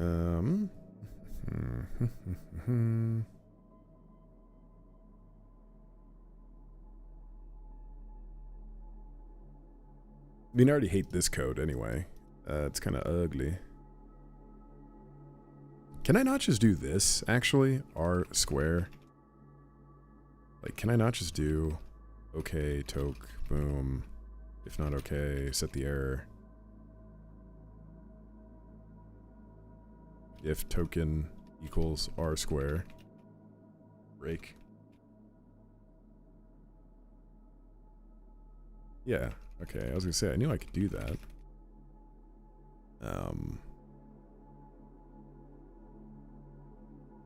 Weird. That is very strange. Oh, I know why. Whenever I was printing earlier, I was also calling getNextToken. So that makes sense. Let me just make sure I'm tokenizing these correctly. So this and this. L square. R square. Yes. I see. It is brutal. Yeah, I agree.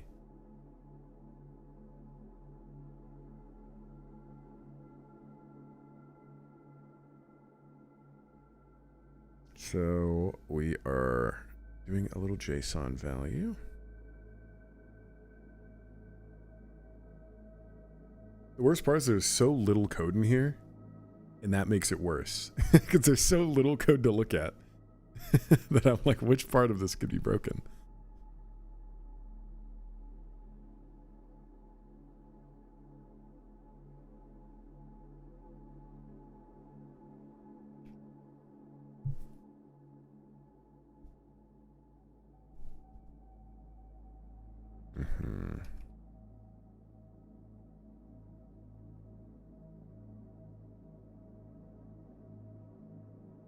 So it is definitely the arrays, right? Like if I do...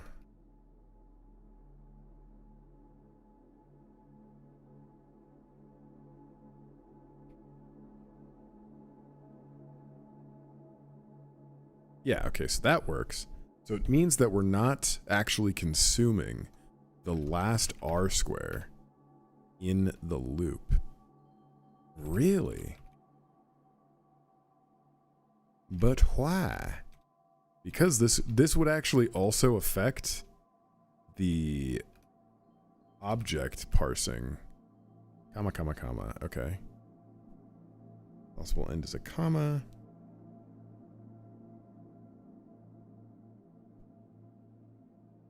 I guess I could just do that.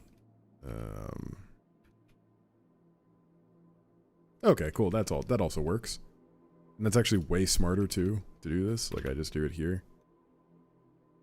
And then I don't have to do this at possible end shit. Only downside is now trailing commas are required. So I kind of do need that. Which is stupid and ugly, and I don't like it.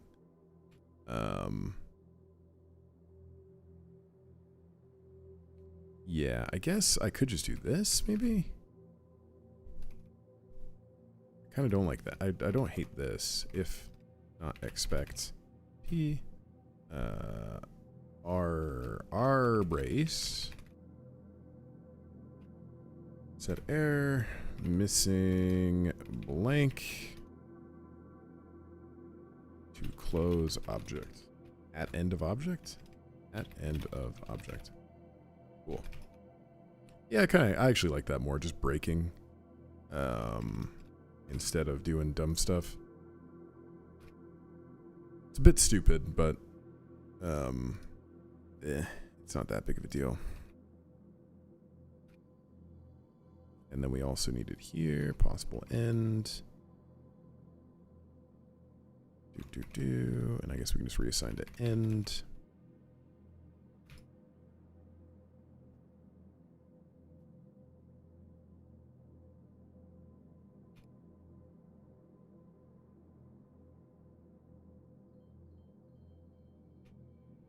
Yeah, I forget how I normally do this in a parser, but I don't really care. It's kind of okay. R square and at end of array.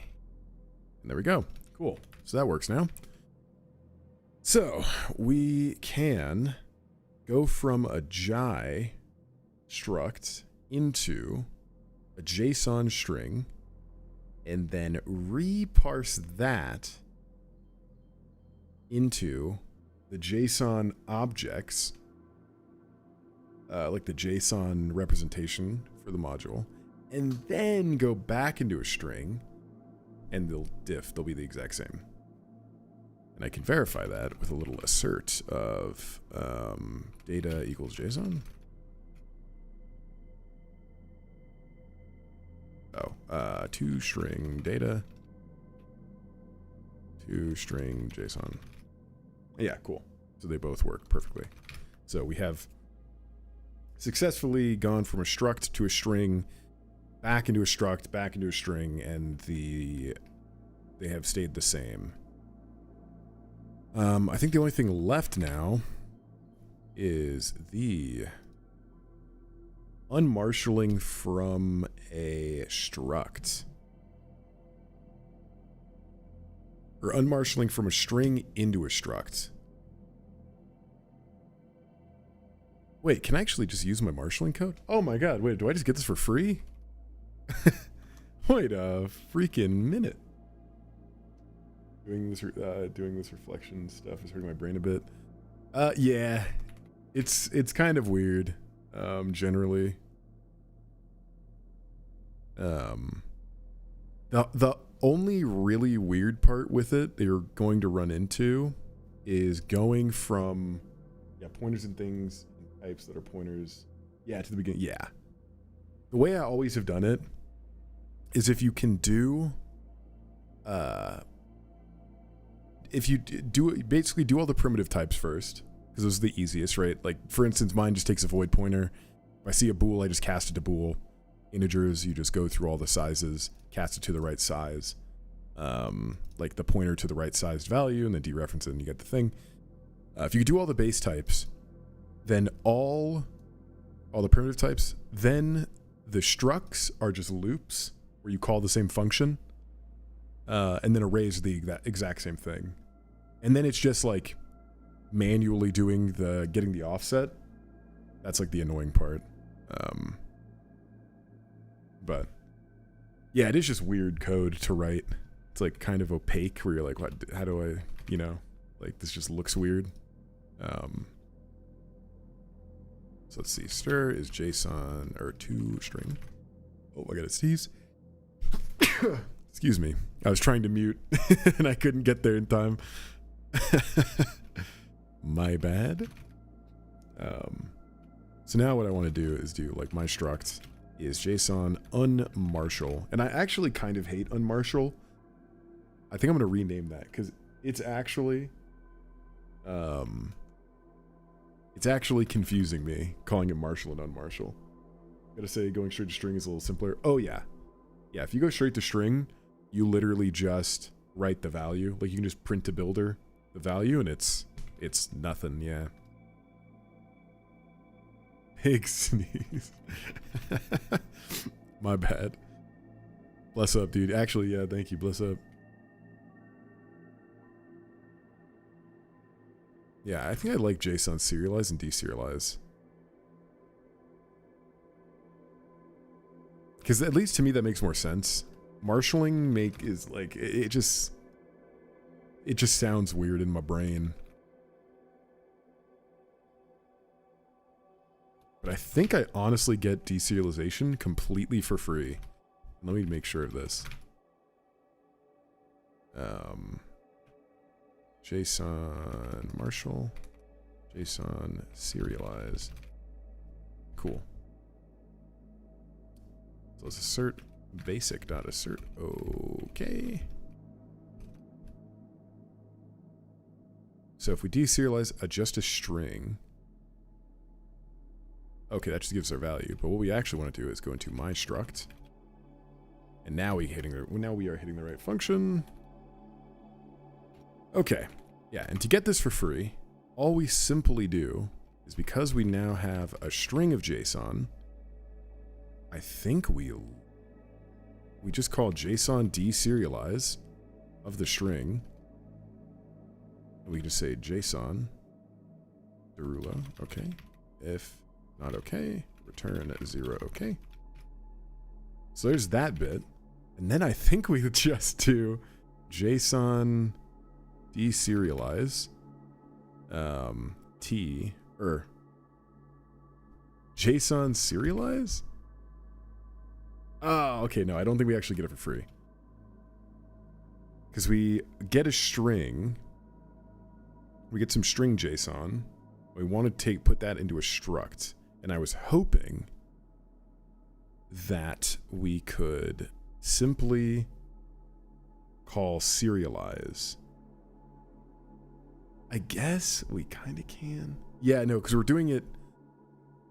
doing from struct to JSON. We're not doing from JSON to struct. That's the difference. Drat. All right, we got to break out the type info again.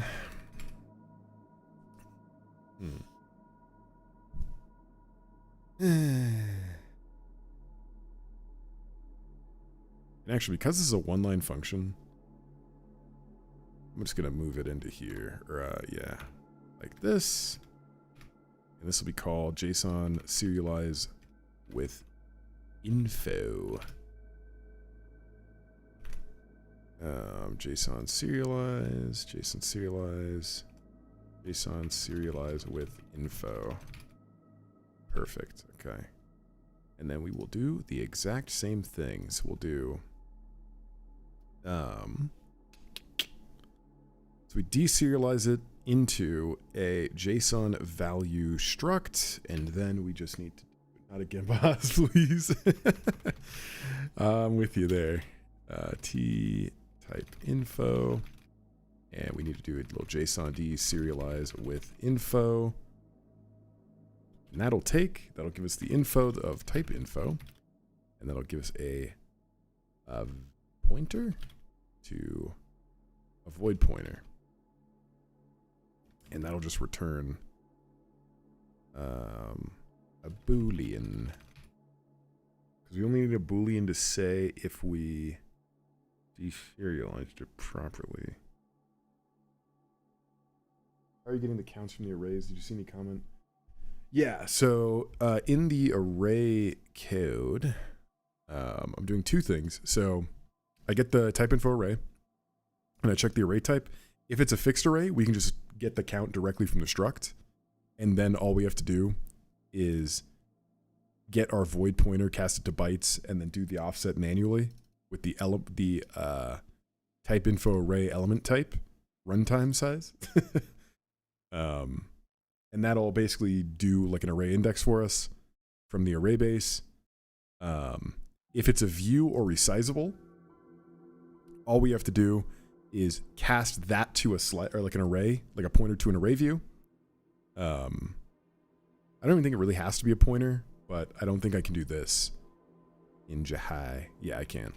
So you need to cast it to like an array of bytes, right? So that way it fills it into something like this, right? Like, so data right here is a pointer to a struct basically that has the data, which will be a pointer to U8s, and then the count, which is like an int. That's 64, right?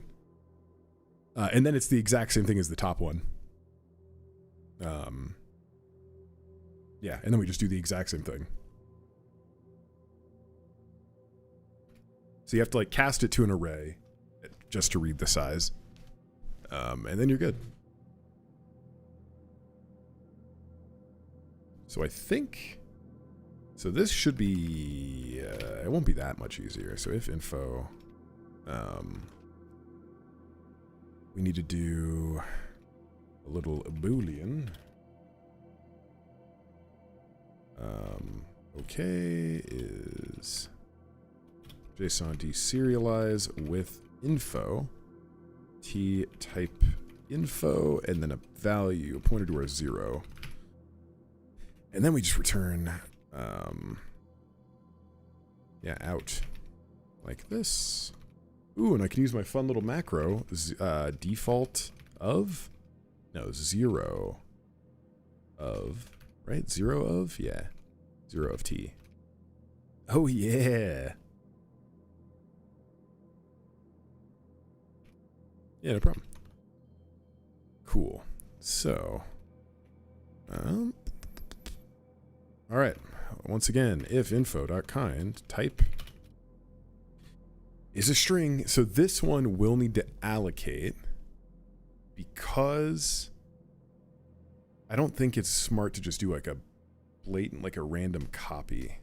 Like to copy the data from the deserialized JSON into the struct, because you most likely want to keep the struct around after you deserialize it, and you want to get rid of the serialized data. So I'll have to do a bunch of copies, which is going to be bad, but that's fine. But the process is the exact same thing. Case integer, case float, case bool.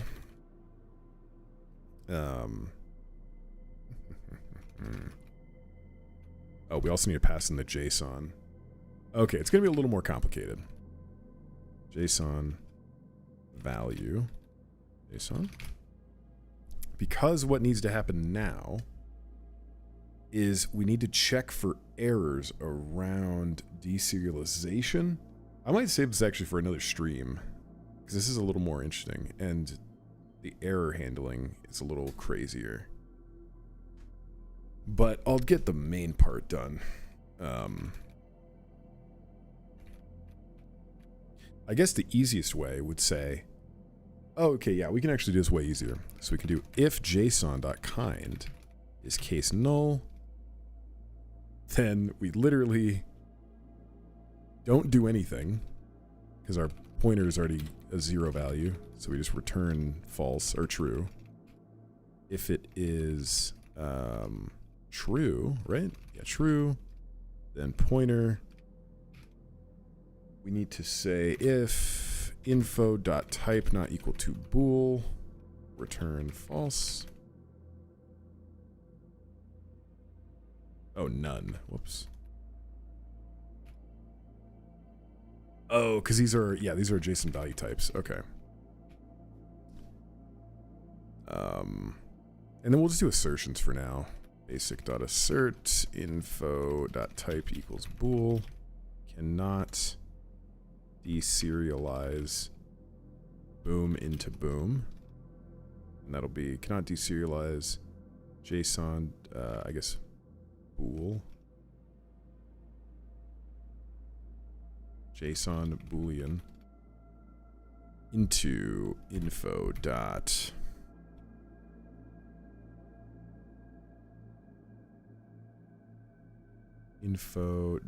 type. Cool. And then all we do is pointer to boolean, dereference assign to JSON.b. And that's it. Case number, this is going to be a little more complex. Because we could just let it overflow. Yeah, we need to do like bounds checks for numbers, which is kind of dumb.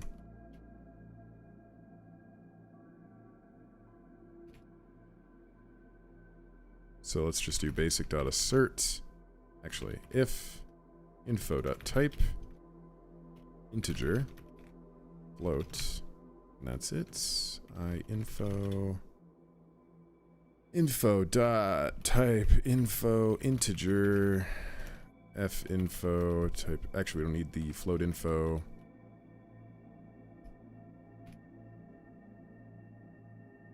Oh, I guess this is fine. If I info dot signed.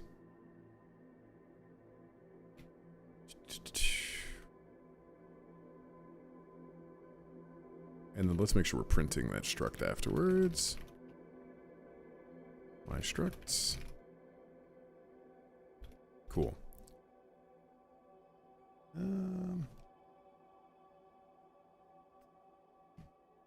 If I info dot runtime size. Case 1, case 2, case 4, case 8, case assert unhandled. Int size, boom, in deserialize.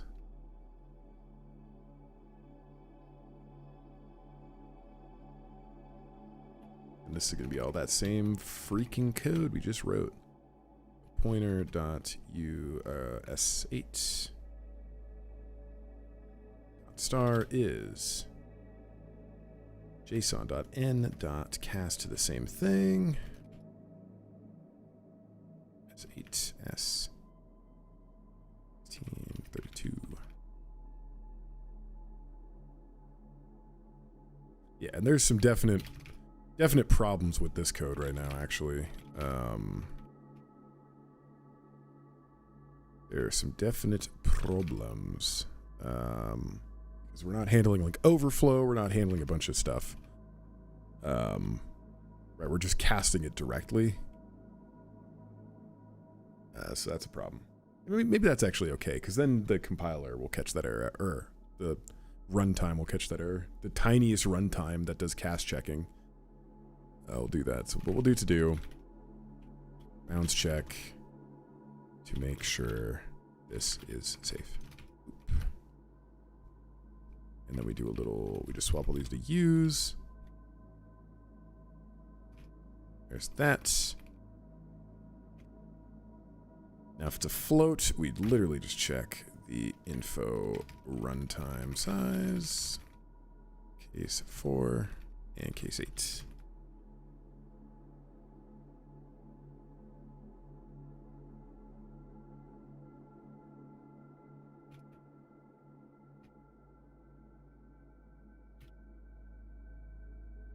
Sounds like a later Judah problem. It is definitely a later me problem.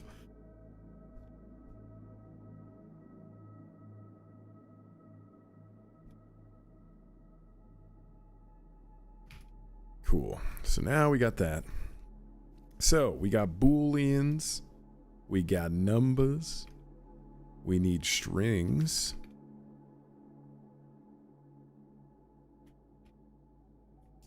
And I think that it's going to be as simple as doing this. So this would be a pointer to a string. Oh, so it would need to be like a pointer to a pointer to? No. It doesn't actually. Because what we could do is we can do s pointer is pointer cast to a pointer to a string. S pointer dot data is json.s. I think it's copy string. Oh yeah. Dot data s pointer dot count is json.s dot count. Bam. Oh, basic dot copy string. Oh yeah. Return true. We need to return true. I think, let's see, basic assert false unhandled JSON value. JSON.kind object. Okay, so we need object. And now this is a struct. And this is when we just do a little beautiful assert. We actually need some more asserts kind of sprinkled everywhere right now. Info dot type equals string.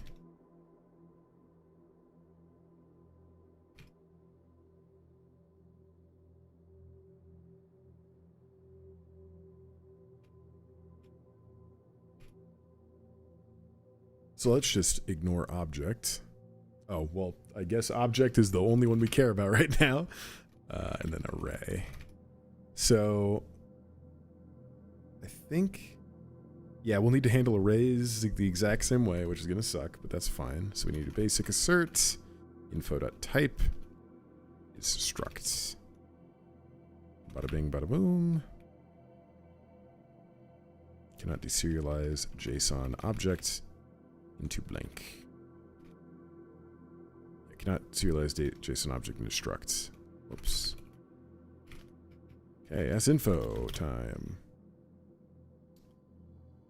Type, little type info struct, as we do. Honestly, the only thing we need to do,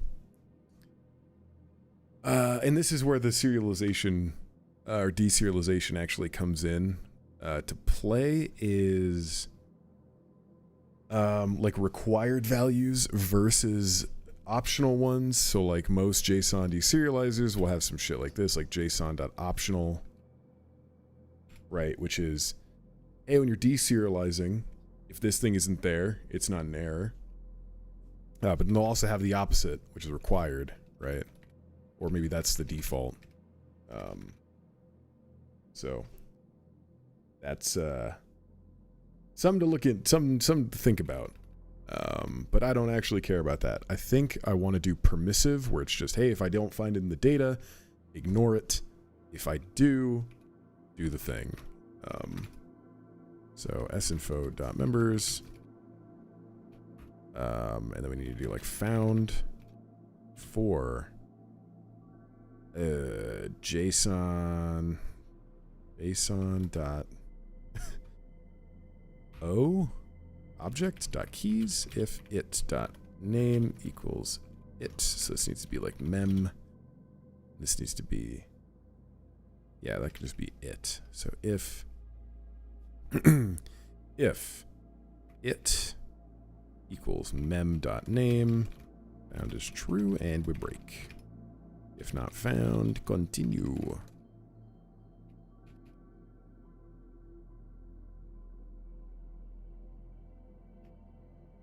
And this would be mem.name. Okay. Oh, if. Cool. Deserializing X, Y, Z, A values, other values, and B. Perfect. That is what I want to see. The only other thing I need to do is, I would need to do that name transformation again on these, like we did with serialize. So I'll do a little to do. Handle custom names in notes. Yeah, so I need to do that. Which I guess is the easiest way, is like extracting this. Yeah, like get member name. I think get JSON member name. And that'd be it. And we just do that. And then we go all the way down here. And we do a little get JSON member name. Takes a type member type info struct member. Returns a stringy do. Then it's just this. Whoops.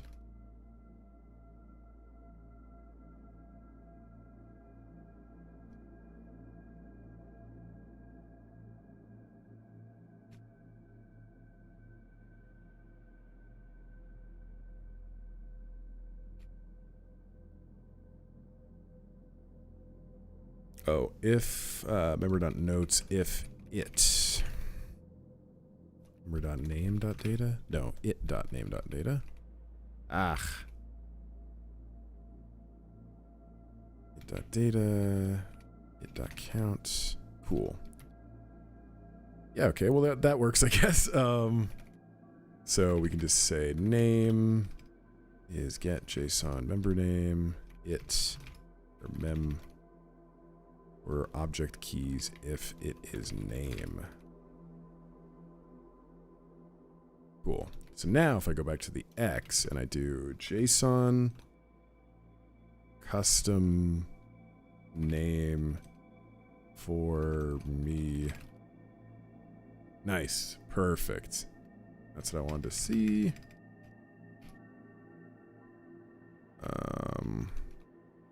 Cool. So now we just got to deserialize it. So we need the value pointer. Ayo, this guy using Sublime text. Oh my god, is that Jim Goldstein? Holy cannoli. Dude, it has been a minute. How have you been?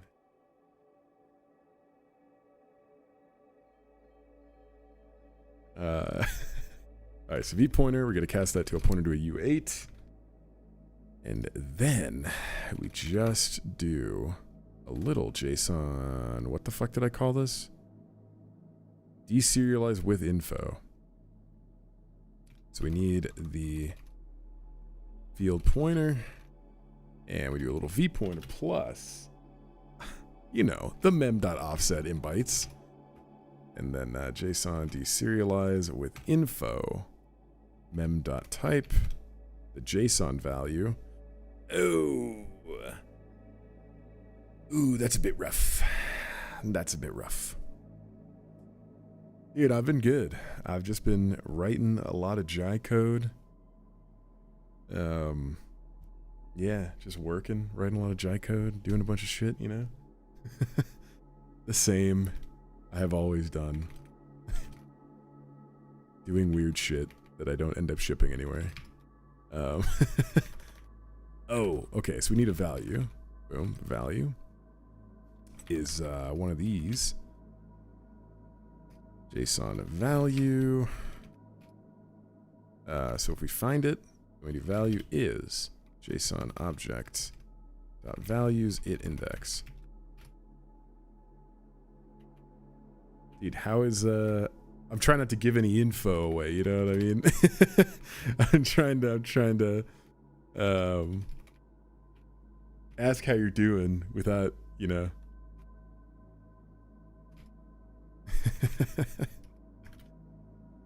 Yeah, how is everyone? Is everyone in good health?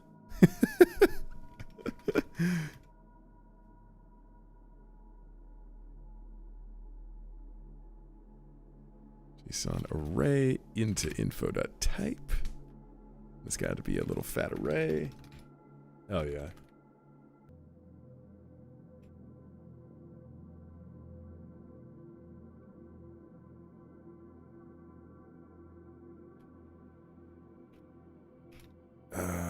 Okay, so I just gotta go copy all this fucking code really quick. Just give him one of these and, you know. Give him one of these. I think that's it. So we got the element info, we get the A info, which is the info.type info array. A info array type. Boom, L pointer. Ooh, that's a bit of a problem. So we're just gonna chuck in a fucking assert right here. Basic assert. Info.array.count. Or wait.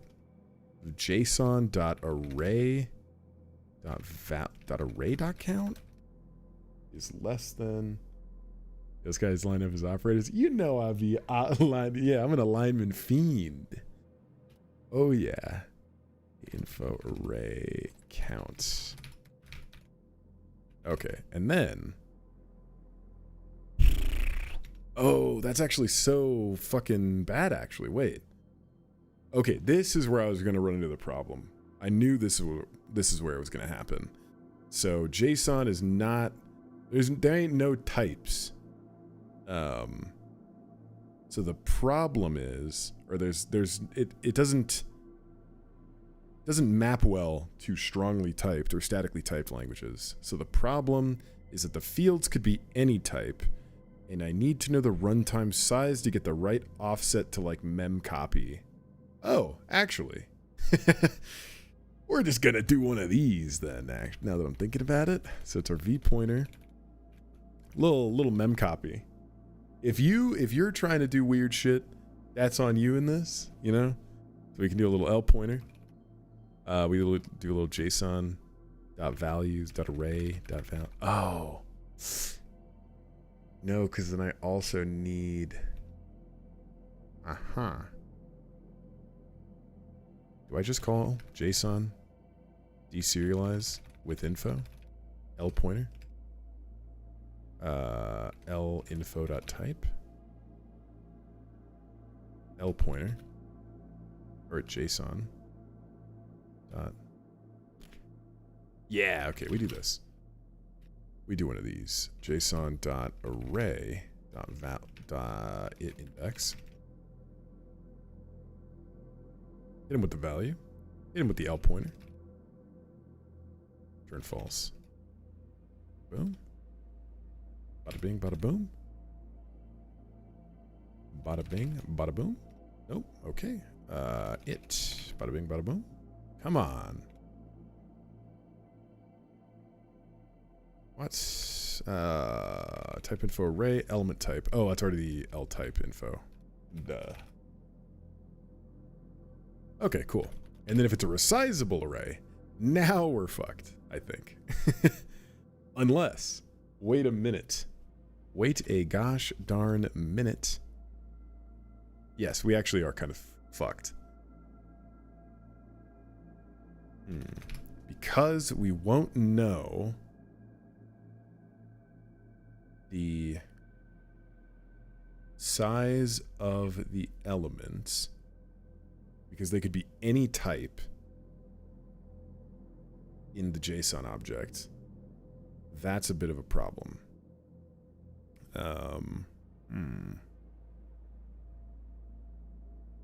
That is a bit of a problem. I guess I could make a temporary dynamic byte array. I could push. No, because that won't work either, because there's no type info. Ooh. That's a bit rough, not gonna lie.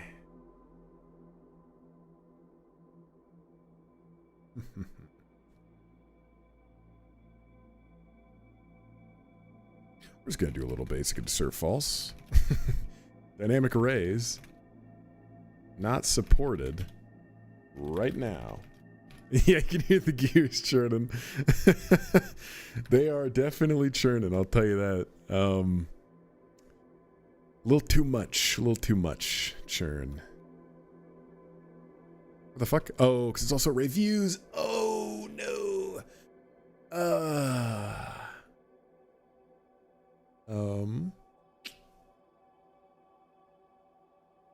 Wait, we can cook. Okay, we can. The gears are turning.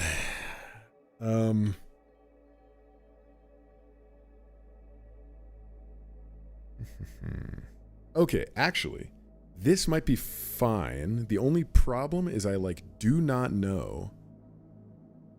It's gonna be so horrible to do that.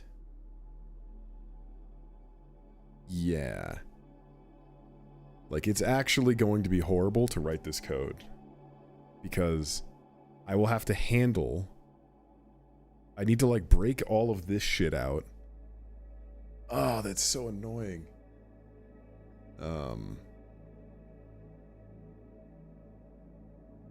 But do I?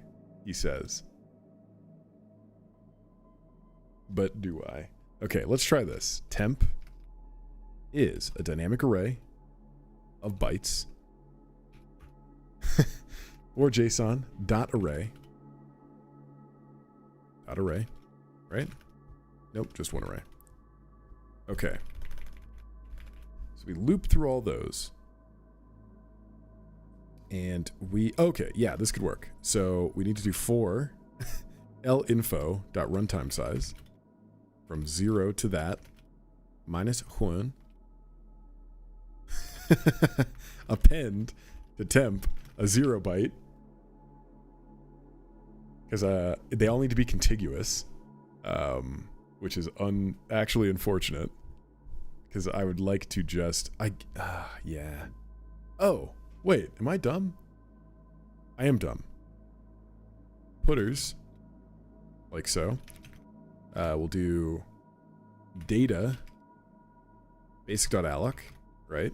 And this will be linfo.runtime size times runtime size json.array.count times runtime size. So now we have, if they are all the same type, I should probably add something to handle this, because this will just fail based on your JSON payload, so it's not ideal. Yeah, okay, so this actually works. So what I can do is, now I have a pointer that has enough bytes to take the array count number of values. Sorry, yeah, this is not a family-friendly broadcast. I apologize. So we do data plus it index. We need to cast this to a couple of friggin' bytes. Yeah, the arrays are the worst part. Like, no cap, as the kids would say. Trying to be more kid-friendly. So it index times linfo.runtime size. So that's our pointer. And then we just call JSON deserialize with info. 2 a.m. kids better be in bed. Dude, kids these days, man, they're too hopped up on vapes. Yeah, they're too hopped up on vapes, so they can't sleep anymore. Oh, okay, wait, this actually works. Okay. The only problem is casting to the different types of arrays is kind of a bitch. Because our void pointer actually, okay, we can make this work. So we do like out is pointer. We cast it again to an array of bytes. So out.data is data. Out.count is linfo. Wait, no. JSON.array.count. And then we just return true. Bada bing, bada boom. Return true real quick. Hey, that actually works. I can't believe that actually works. What a joke. Only thing we need to make sure of is we'll do like I guess we can say if JSON array.count is 0, return true. Otherwise we have like dominant type. They said it couldn't be done. That's true. They said it couldn't be done. Our dominant type is our JSON array.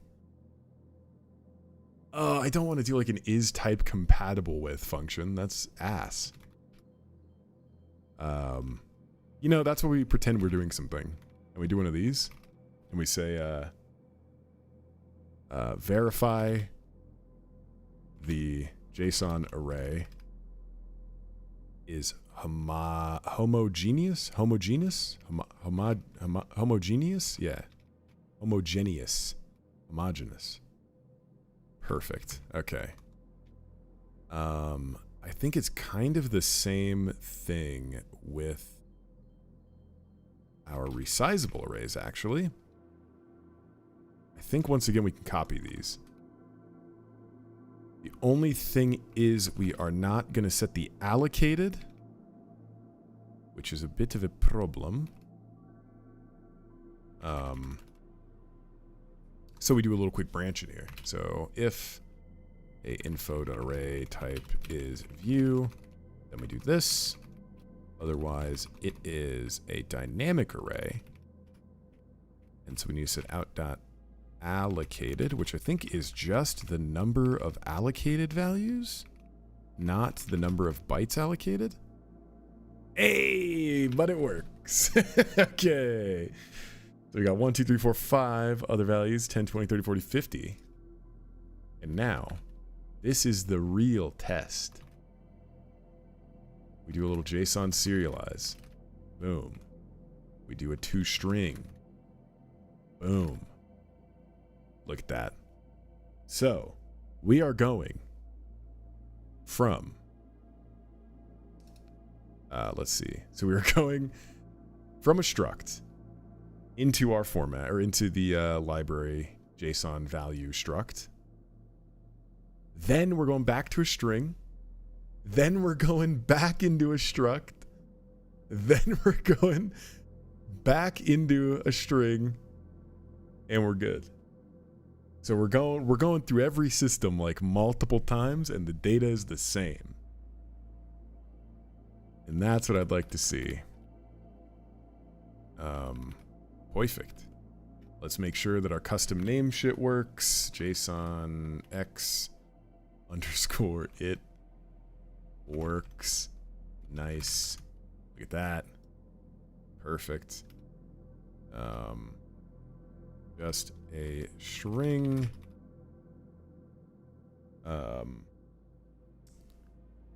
Bobby. Yeah, just Bobby. I like that. Look at that. Oh, yeah. All right. We got some JSON. That is in what? This is 600 lines of code? What the fuck? Where did all these lines come from? This is like nothing. Huh. I guess you make a lot of lines of code when you indent your code like I do. So it's whatever. So now, boom, boom, boom, boom, boom, boom, boom, boom. Look at that. Little function inside the function. All nice and neat. Except Sublime Text, Boomer Text is completely shitting the bed. Okay, nope. There we go. Oh yeah. Oh yeah. Cool. So, we have gotten a full-on JSON library now. For the base lib, you got 281 so far. Oh, dude, you're like 300 lines left. It's almost done. Actually, it's probably going to be less because you're doing straight to string. Yeah, so we got a little JSON library. Now we just got to document it at least a little bit. So we'll say JSON value. Nah, fuck it. All right, who cares? We got JSON serialize. Takes into type, gives a JSON value. Then we got deserialize, takes a string, gives a JSON value, or JSON deserialize taking a type and a string, and it gives us the value. We got ourselves a little thing going here. Let's see. Oh, why did I modify quick start? What did I do here? I see. Oh, 1 second. There we go. Boom. Okay. Commit. Deserialization and serialization. Serialization is complete. No, usable. We'll say usable. Alright. Bada bing, bada boom. Let me make sure. Okay, we just got nostalgic soundscapes on there. Let's go check git.boom. Go check my git. Make sure that pushed. Oh yeah, it pushed. We have shipped it. Oh, what a diff. Just a whole bunch of fucking green. A little bit of red. A little bit of red. Well, that was 2 hours, 38 minutes. All right, not too shabby. Not too shabby. I think that's about it. I know the next thing I want to do is convert over Dimitri's hashing functions, or port them to Jai for the base lib. XX hash, really good. He just fixed a bug in it too, which is nice. I think it was, yeah, I think you saw it. Zilaresco. I think it was that stride bug. Yeah, here it is. Yeah. Fix the stride bug. And then also murmur. Pretty pog, you know?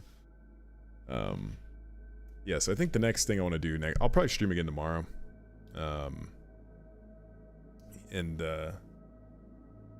Oh, true, you do just have them. Oh, I might just take them from you then, if that's the case. Yeah, I might just take them from you, if you don't mind. Yeah, I want those in my base lib, and then I think I want to mess with an idea for an alternative to base 64. I was thinking of, because this one is like okay. Oh, I can't say. Ah, damn. Okay. If I can't say the P word, I can say pretty cool, man. Yeah. Yeah, I think the next thing, yeah, probably just putting him into base lib. I might write some utility functions for him. Oh, nice with just him, sweet.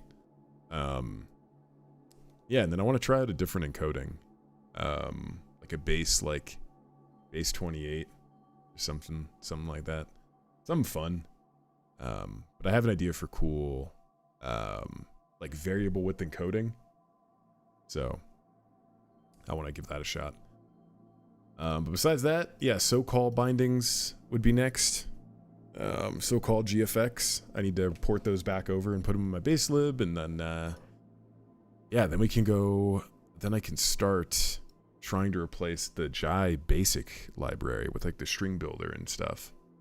I think that is like the final move. But yeah, this is a fun stream. Almost 3 hours. Had a lot more people join than I thought, so I appreciate everyone watching.